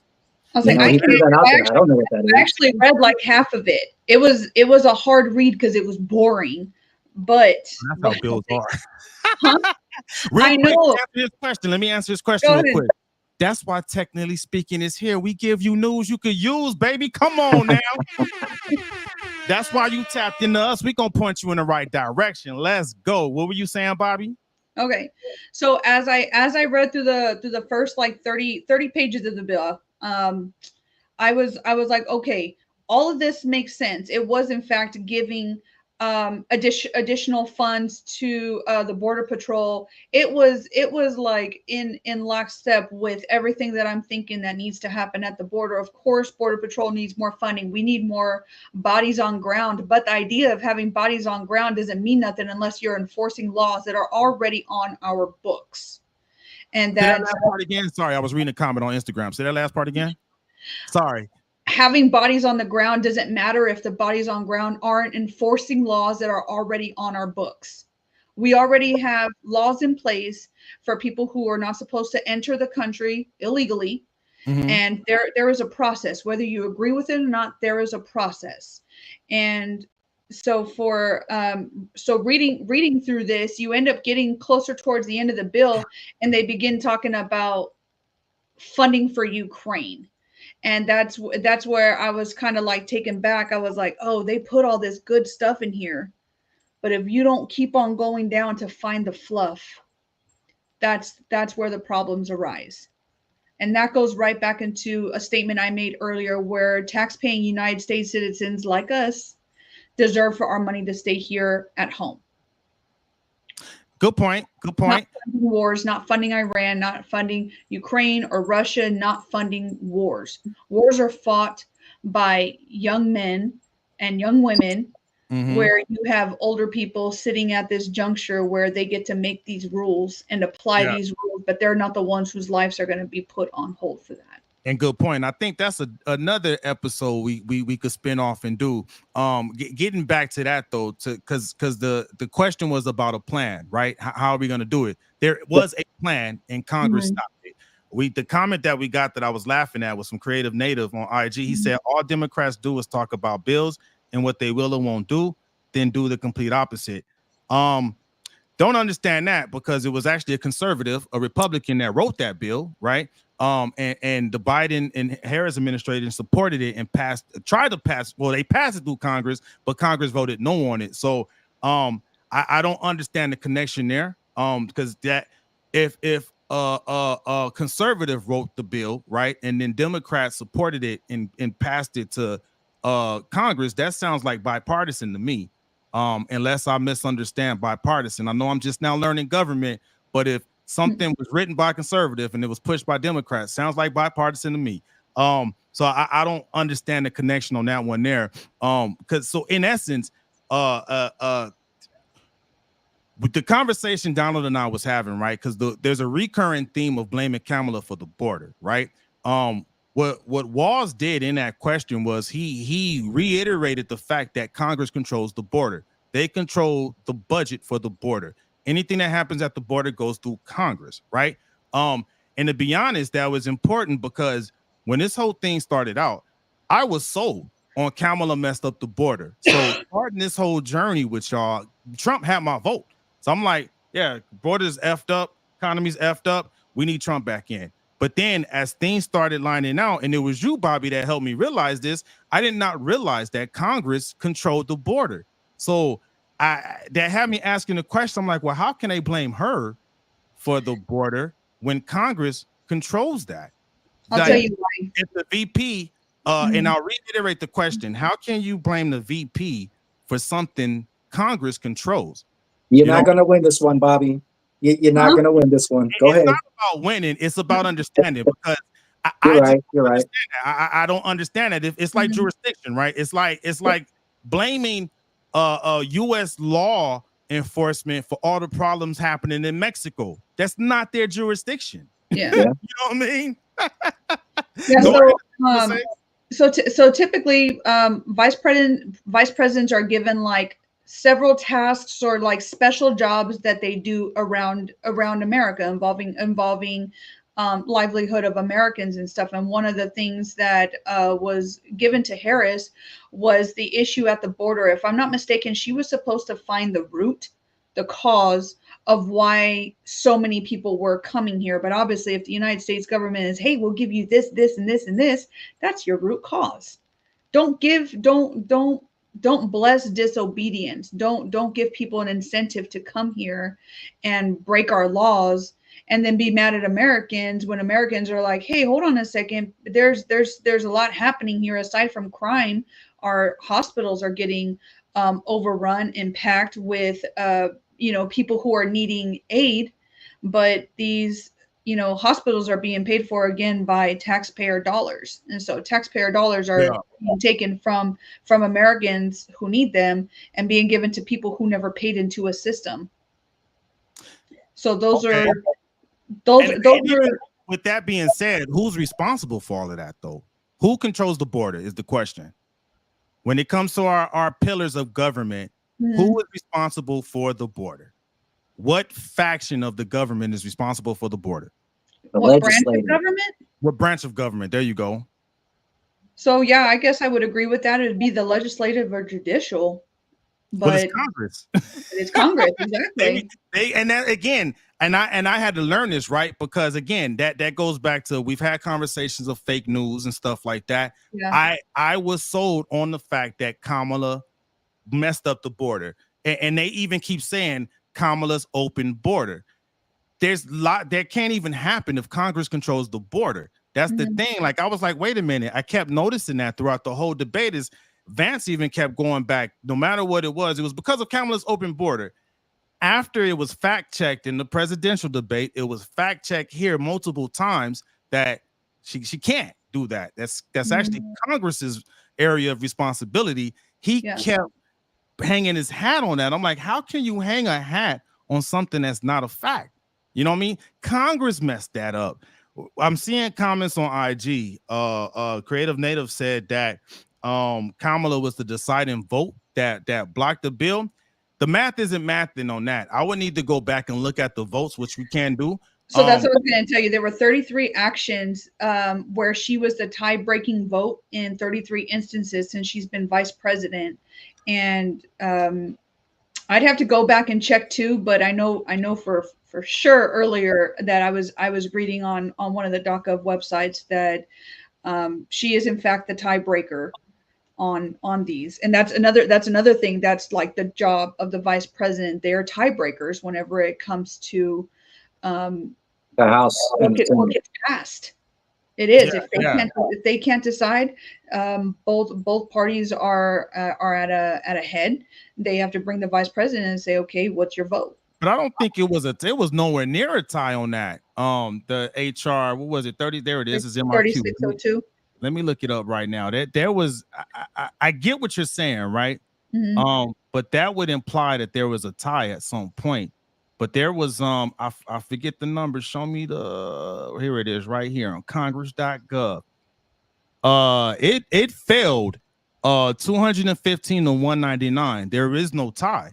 Like I would now if it was what anyway, it didn't. I don't see how she was to be the deciding vote when it was 215 to 199. And that's right there on Congress.gov for HR 3602. And again, news you could use, baby. Don't believe the hype. Go to Congress.gov. There's no way you get a tie-breaking vote with that type of win right there. You know what I mean? You're both right. There's instances where the VP is the deciding vote, but you're also right, in the fact that this wasn't one of those particular situations. So, sorry, I was listen. Say that again, Donald. But you guys are both right. Pretty much. Yeah. Like the VP does make the decision if it's a tie, but yeah, that particular instance it wasn't a tie. But with Bobby's point, there have been a lot of times where there were ties. And it's not just in this particular. I can't speak to this one because I don't know. You just stated that it was. The courts of history will show that. Yeah, it's there. I mean, everything is documented, right? That's why I love going to policies. I love going to policies. For people who don't know, put that out there because that's been the rhetoric. They keep saying Kamala's open border, but it's not. It's Congress's open border. You know what I mean? I want to give credit to where credit is due. It's not Kamala's open border. It's Congress's open border. So, and again, I share that too, again, because I started out, Trump had my vote hands down, but then I started seeing all these discrepancies, right? I'm like, wait a minute, how are we talking about fake news when you guys are the ones spreading that? And in this debate, he kept going to that. So it's like, I don't know if I could trust you if you keep telling that lie, because it's right here at Congress.gov. You know what I mean? That's why I spoke so passionately to you, Donald, when we talked offline. I'm like, I don't see how you can keep doing that. And but I the tried to average justify American isn't going to go and do that.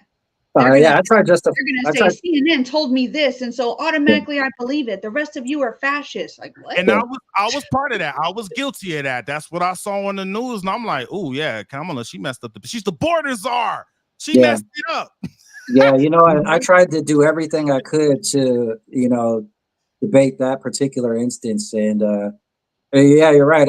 Everything that I, tried to bring up gets discredited by the fact that it is Congress who's responsible for passing bills. But there is one instance where these presidents bypass Congress, and that's when they start doing these executive orders. And Kamala Harris has mentioned that she's not afraid to bust out an executive order if she needs to. And they also because that was brought up, the executive order. And again, that was fact checked because Vance was saying that it's not right. It's illegal. They're not allowed to do that technically. They can't do that. They can't do that without Congress passing it. Like you can put out an executive order, but it still has to go through Congress. So that's how checks and balances. All presidents do it, though. Government. That's why we have checks and balances. Somebody needs to be able to check you if you're going getting out of line. Yeah, all presidents had it happen. Trump had it happen to him. Obama had it happen to him. I was younger with George Bush Jr., but I'm sure it happened to him too. It's not uncommon. It truly probably isn't an uncommon thing, but now all of a sudden everybody's worried about politics. But like 6 or 7 years ago, no, you're right. You're right. Because I was never worried about it either. Yeah. So I think we got time for one more question. So for me personally, I think Walz got that round. He won that round because at least he was basing his stuff on fact. Vance kept digging in on a lie. And it's clear right there for everyone to go to congress.gov and look up HR 3602, and you can see that bill failed 215 votes to 199 votes. And that's why the border is where it's at. Had it passed, it would have had extra resources to help protect that border, to include 1,500 new Border Patrol agents. To your point, Bobby, I don't know about, any other laws that are in place. I would have to do my research, but that is something. So to me, I'm giving. You said that a conservative wrote it. Do you know who wrote it? I did not write that name down. They say it though. They say, or did I write the name down? Let me see. Because if I'm not mistaken, the bill's not written by one person. It's not. There's a group of people that are involved in the writing of the bill. They said the person's name. I didn't. I just wrote down the fact that it was written by a conservative. So that kind of perked my eyes, like, bipartisan. Oh, okay, I like it. All right, let me see. Ooh, well, IG, you guys are gonna pick the last question that we go over from the debate. Did we lose Donald too? Oh no. I'll probably be back. All right, IG, y'all pick this next one. It's either gonna be between the gun violence question, reproductive rights, or the economy. You guys decide on IG which question we go over, and this is what's gonna close out the great debate section. So this morning, I actually read one of the fact checks that was done on Tim Walz, was that he had said that his son had witnessed a shooting. And Corey was kind of talking about it earlier, but I don't think he knew the full extent of what he was saying. And unfortunately, he was talking about how J.D. Vance had said that he didn't know that his son was involved in that. Well, Tim Walz ended up being fact checked on that. And his son was inside of a center, and there was a shooting near the center, but it was not directed at him. It was not at a school. It was a community center where he was playing inside of this community center, and there was a shooting that happened in the area. So he did not witness any type of shooting. And so anyways, that's what the fact check was. I know. That's what the fact check was.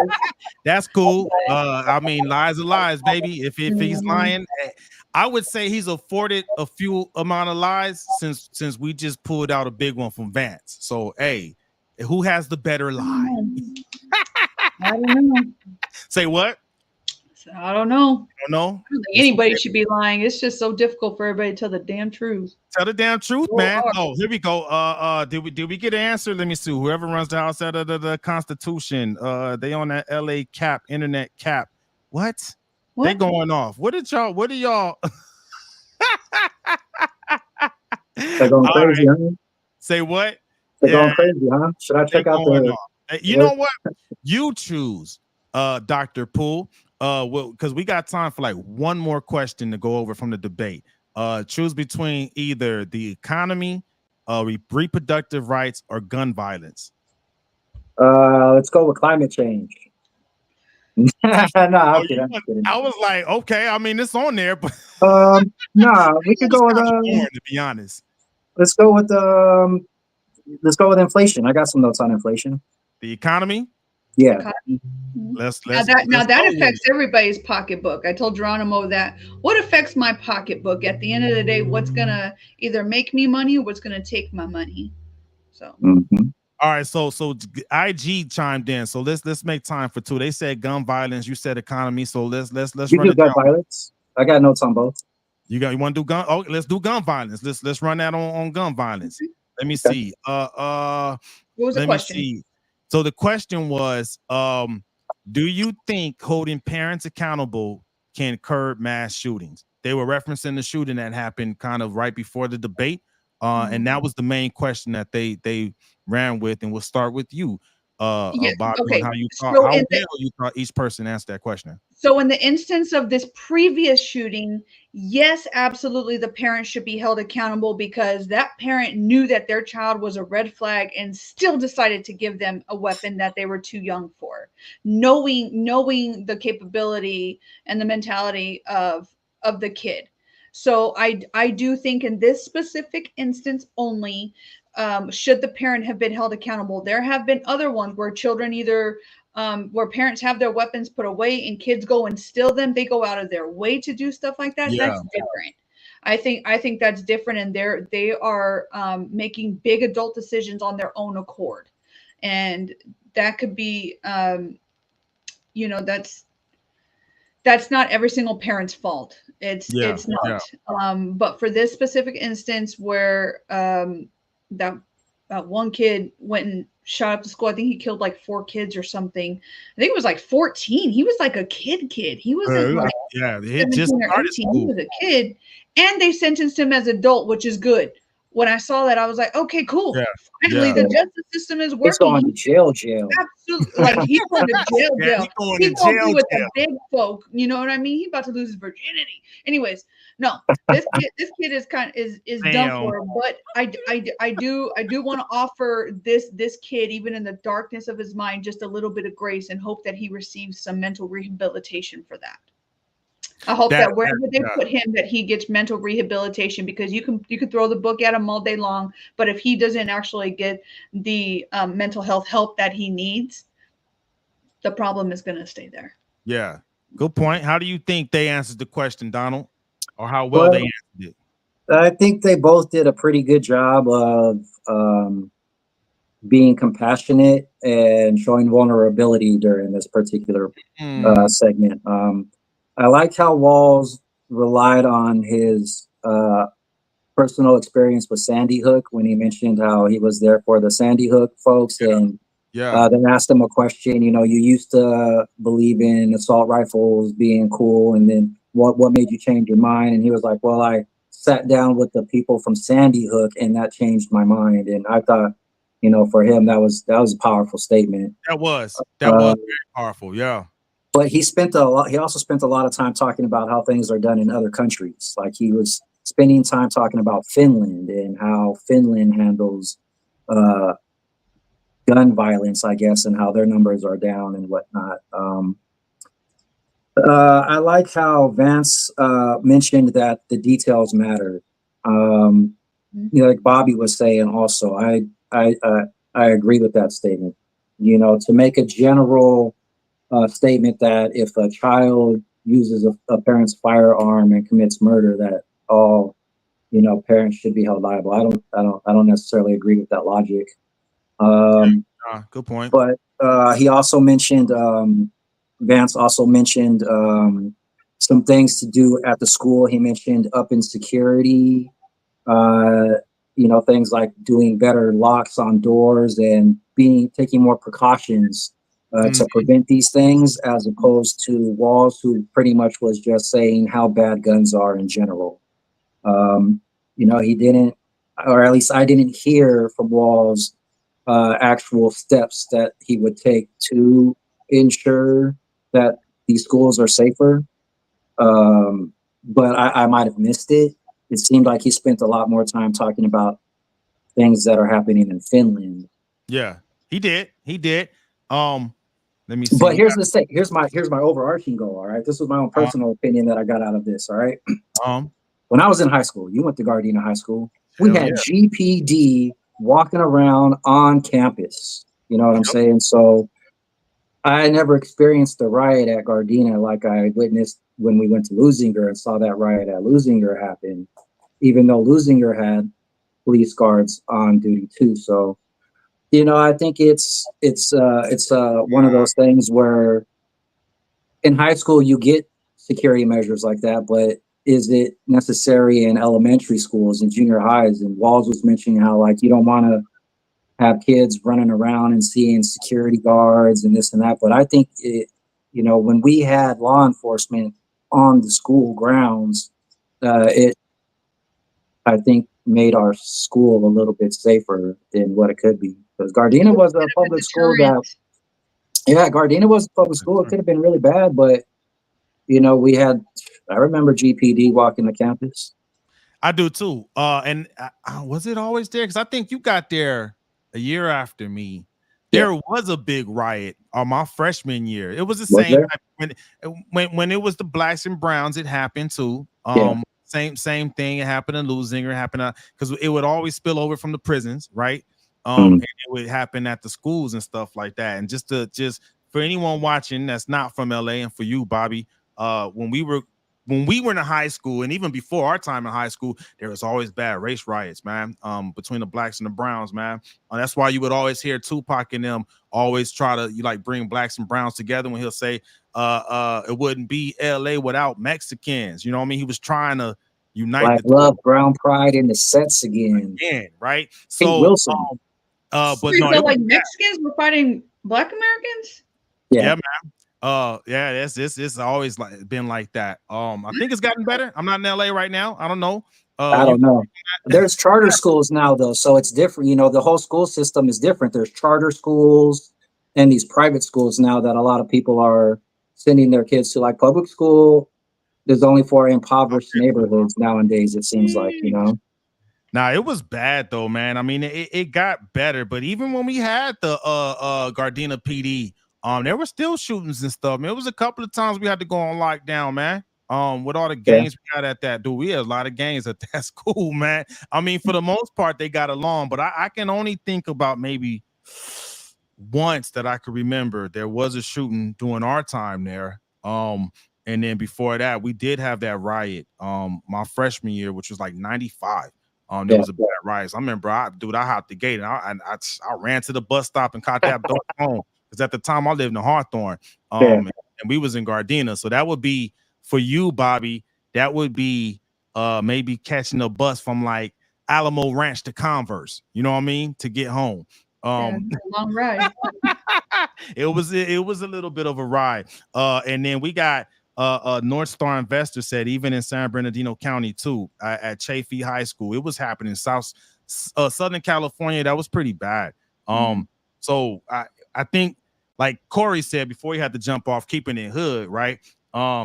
Unfortunately, you gotta have those deterrents, man. Especially, and we didn't even have social media back then. Think about that. Yeah, we didn't even had that. I mean, they doing these challenges, slap a teacher challenge, and all this other crazy stuff, man. So, Vance is on. Wow. Yeah, dude, it was crazy, man. It's like a TikTok challenge or something. One of those stupid things. Go slap a teacher. Yeah. Stupid. There you go. Yeah. Go commit assault. Good luck. Yeah. So, I mean, Vance is on to something when he did talk about that. Unfortunately, I think we might need that, man. The proof is in the pudding, right? Why do we have stupid laws? Because people do stupid shit. You know what I mean? Exactly. I mean, straight up. I think, yeah, they both answered pretty good on that question, man. Now Bobby just shared that it was fact checked that Wall's son did not witness that shooting. That changes his answer completely if that's true. Wait, the Sandy Hook thing? No, not Donald. I Sandy think Hook. you actually dropped off when I was telling him that this morning I was listening to one of the fact checks done on Walls, and his son, he mentioned his son witnessed the shooting while he was at a community center and stuff like that, but it actually wasn't true. He was inside the community center and there was a shooting within a few miles of it, but he had not witnessed anything. And Walls made it seem like right there covering for his life type of. Oh, hey, that was a big thing. Yeah, I gave Walls like a star when he said that. That's not true. So when I had read the fact check this morning, I was like, "Oh man, come on!" Really? That's he lied. What was that? Who was the fact checker? Because that matters too. What source? What was the source? I'll find you the source. I'll find you the source. I'm gonna withhold judgment until we make sure that's a reputable source. But I will say this: even if he didn't see the shooting. We got a lot of Southern California here on IG, LA right here, right? Even if you don't see it directly, if you're able to see like the end result, let's say if you had to pass that, and if you saw, the repercussions of it, that's still traumatizing. You know what I'm saying? Even if you just heard it, you know what I mean? That's still traumatizing. Like, I think we've kind of been desensitized from that because we saw it and heard it a lot coming where we come from, right? But no child should have to be near that. You know what I mean? If you're just trying to do your thing as a kid, you should be able to rip and run these streets safely. That's not cool, man. Even if it was down the street, that was too close. You know what I mean? That shouldn't be happening. But his whole thing about Finland, you want to. I get his perspective of using proof of concept because he was asking why do they have just about the same amount of gun ownership, but they don't have the same amount of mass shootings. Legit question. Why do we have so many shootings? You get what I'm saying? To your point, Vance did speak about the mental health crisis that we need solutions. He did say we need solutions. You can't generalize it. So yeah, I think both every of them single one of these mass shootings will point back to that person having mental health issues. It probably. Now I would want to give this question to Vance. And he would have this one because he actually proposed some solutions, right? Security. We need security. But he did that thing again. Kamala Harris. He said Kamala. One of the reasons why we have these shootings is because we have illegal weapons, and the illegal weapons are coming in because of Kamala's open border. I would have given him this if he didn't say that. Like, he would have got this round because he actually answered this really good until he ran through that lie. Like, come on, man, miss me with the lies, dog. Like, and again, they fact check that so many different times to be like, actually, it's Congress that controls that. It's Congress's. If he would have said Congress's open border, he would have got that round. So it's just like when we have a conversation and I say I love you, but I just negated everything I said before I said but. You know what I mean? And I'm not talking P. Diddy, but no Diddy. I'm no talking doubt. but, you know what I mean? B-U-T. So he lost that for me because he did good. He did good, fam. But then you went back and singing it 215 to 199 votes that killed the bill that would have strengthened the border. It is not Kamala's open border. It's Congress's open border. So I got to give that round of applause because my man was still trying to push a lie, man. False narrative. Some people call it fake news. But there was some good that was buried under that fake news. But overall, I think it was a good debate, man. I would say like everyone else said, everyone had their share of lies. I'm still not convinced on either party at this point because this has been a journey for me. I want to share again for the whole technically speaking community. I came in to this whole voting season really favoring Trump. And then I just started noticing discrepancies like this over and over again. And I'm just like, I'm still on the fence, and we don't have that much time left, so I got to make a decision. So overall though, just from the surface level, it was a good debate in my opinion, because both people had decorum. So it was a good debate in my opinion. What do you think, Donald? I thought it was a good debate. I personally would give the win to Vance only because a lot more of the solutions that he gave I particularly agree with. Not to say that Tim Walz was not good. He was very good, and if I were still a Democrat, I totally would back Tim Walz before I would back Kamala Harris, 100%. You've been saying But that too. I took down 3 positives and negatives from both of the guys. So with Vance, the guy, he says the things that you're supposed to say, and he says it without complicating it. I didn't get too many complicated answers that I didn't understand. He maintained his composure under pressure. A couple things I noticed though was a little bit of a lack of charisma from Vance. If you look at Walz, you could see the passion in when he was talking. I felt a little bit from Vance like a little bit robotic in his mannerisms and his talking points. I would have liked. I thought he was pretty smooth. That was He was very smooth, a great talker, but I would have liked to see more maybe emotion in some of his talk. He was just he was very cool and consistent, like a robot. I see what you're saying. Yeah. Also, it seems like a guy who, honestly, both of these guys seem like cool white guys. But if I saw Vance in a parking lot and I was walking by him, he seems like a guy who would lock his door because he saw me walking by him in the parking lot. And that's just my personal opinion. And the last thing I didn't like about Vance was the fact that I felt he was a little reserved. I would have liked to see him be more passionate. Like if you see Donald Trump and you see Vance, there is a distinct difference when the two speak. Completely different. And they brought that up too. There was a several times they said, "Hey, you know what? You seem pretty cool. You got a good message, but your messages don't really align with your running mate." Yeah, they're two completely different personalities.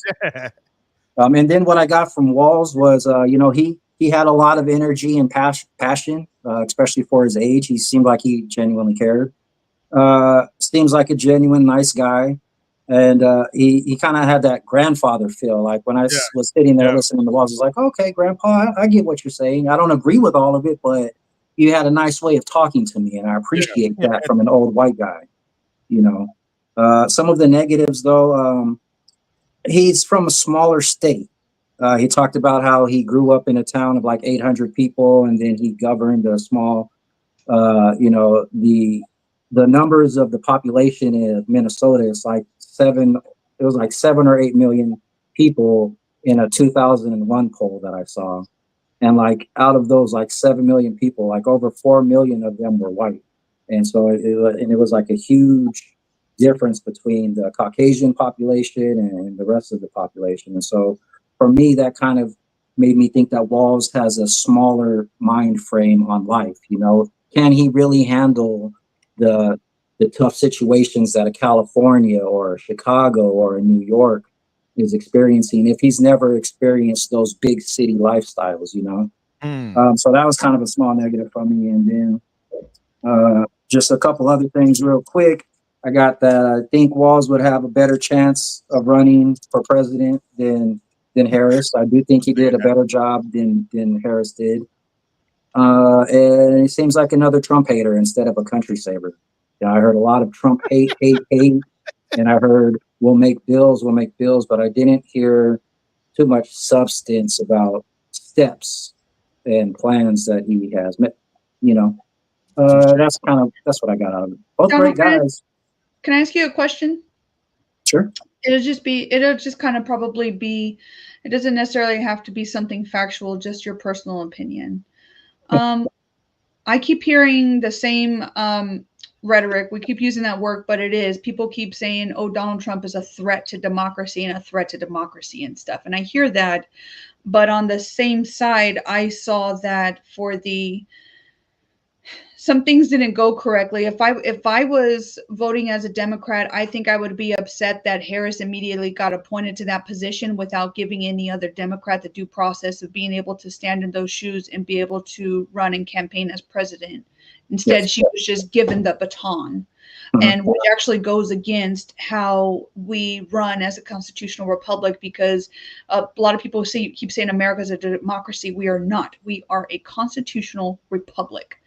And doing so, they've taken away the voice of those Democrat voters who would maybe not vote for Kamala, since she did not do well in the 2020 presidential campaign run. Initially, she was the least liked candidate, but yet now she's running for president. So when people say that Donald Trump is a threat to democracy, do you think that them appointing her, that Democrats appointing her to that to run as a Democratic candidate, is closer to what we would consider a threat to democracy? Well, the thing that scares me the most between the two is one is for counseling and the other one isn't for counseling. I noticed that when you say cancel, like cancel culture. Cancel. Yeah, like yeah. If you agree with me, you need to be shut up and shut down, and everything that goes with you needs to be shut down as well. Yes, and I say that because there were, some things that I personally posted on Facebook that were just my opinions about the election, and I had those taken down, and I was flagged, and so that type of stuff worries me. And for Kamala Harris, I think, is she personally a threat? No, but the fact that I don't think that she's really the one who's in charge. I think someone else is in charge. I agree with that you. She's just going to go along with it. I agree. And with Donald Trump, there is no go along with Donald Trump. He has a vision and a goal, and he's going to do what it takes to try and accomplish that goal. He's a businessman at the end of the day. He's going to sell you on the business policy. Can I ask you a question real quick? That question about do I think Kamala is a threat to the constitutional republic? I'm gonna say no, and the reason why I'm gonna say no, I'm not saying she is, but what they did, appointing her, taking away the voice of the people. That part. Okay, so not Kamala. I don't believe Kamala is a threat to democracy what they either. Did. All right, so there's nowhere in the Constitution that says that they have to do what you're talking about, right? They don't have to do that. Each party basically can set their own rules, if you will, right? The Republicans can nominate whoever they want to according to how they want to. Same with the Democrats. There's nowhere in the Constitution that says it has to go the way you kind of depicted, right? So you cannot be, or your party cannot be a threat to the Constitution if the Constitution says you cannot do it that way, or you have to do it through it. There's nothing spelled out in the Constitution that says it has to go that way, which is why they were able to do that. But there should be debate. Prove me wrong. Anybody out there, show me where it says in the Constitution they have to do that round of voting and stuff like that for a nominee. I did not say anything about that being in the Constitution. I just said what they did was wrong. Was not allowing the party to speak, because it can't be wrong if it's not stated how it's supposed to go in the Constitution. Morally, see, you have to look at it through moral eyes also. Just because something is written down a particular way doesn't mean it doesn't have a moral behind it. Who sets the morals, though? Who sets that moral authority? Is it just because it's been status quo? I think it's the observer, because each person who looks at it is going to look at it through their own color eyes. They're going to see it. What I'm picking up is an unwritten rule. So because we didn't follow an unwritten rule, then that's a threat to democracy, or not democracy. Well, for me, it's all about fairness. There was a Republican primary before Donald Trump got the second, and there wasn't one for the Democrats. But if you notice, traditionally, there's always a Democratic and a Republican primary every 4 years, even though if the sitting president is during their second term is kind of given that particular platform, then all good. But for a VP to step up consciously and morally, I think that the people should have it should be a redo. You know, you get your Democratic candidates who were there before, like the Asian guy or the Bernie Sanders. It's an opinion based thing because it's again, right? I don't know the Constitution on it, but it's a moral thing. There's no set rules, right? Because again, when I hear moral, right? To my Christians that are here, right? You have a book that kind of sets your moral authority, right? Your morals are based on certain things, right? That's why I keep asking, what based on what, right? Tradition, which is status quo, right? I think it's safe to say that the Democrats broke tradition. Is there anything really wrong with that, right? I don't know. I think if the shoe is on the other foot, G, that there would be everybody up in arms and being pissed. I think if the shoe is on the other foot, it's always seemingly it does seem I'm part of everybody, and I wouldn't if the Republicans broke tradition, it wouldn't matter to me. That if I don't care how you choose your nominee, choose them. All right, Geronimo, question. Why are you so mad that Donald Trump didn't shake Kamala Harris's hand then?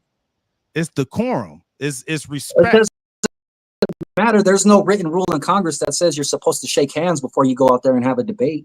I see what you're saying. Like if I fart in your face, right, you're probably going to expect me to say excuse me, right? So, or maybe I should. You're not going to have a chance. I'm gonna hey, we can keep going, right? Because you can throw different things, comparing apples and oranges, right? A party can do what a party chooses to do. If the Republicans choose to do one thing for their nominee, that's on them. I can't really say, that. But they were given a primary, whereas the Democrats were not given a choice. It was Kamala Harris and the rest of you shut up. That was it. Okay, according to the Constitution, is all I'm saying. You both are right. They're both all right. One's morally and one is ethically wrong. I mean, and again, you're saying moral based on what principle? Based on what? Well, for Bobby, it's her moral. It's her personal morals. But for you, it's paperwork.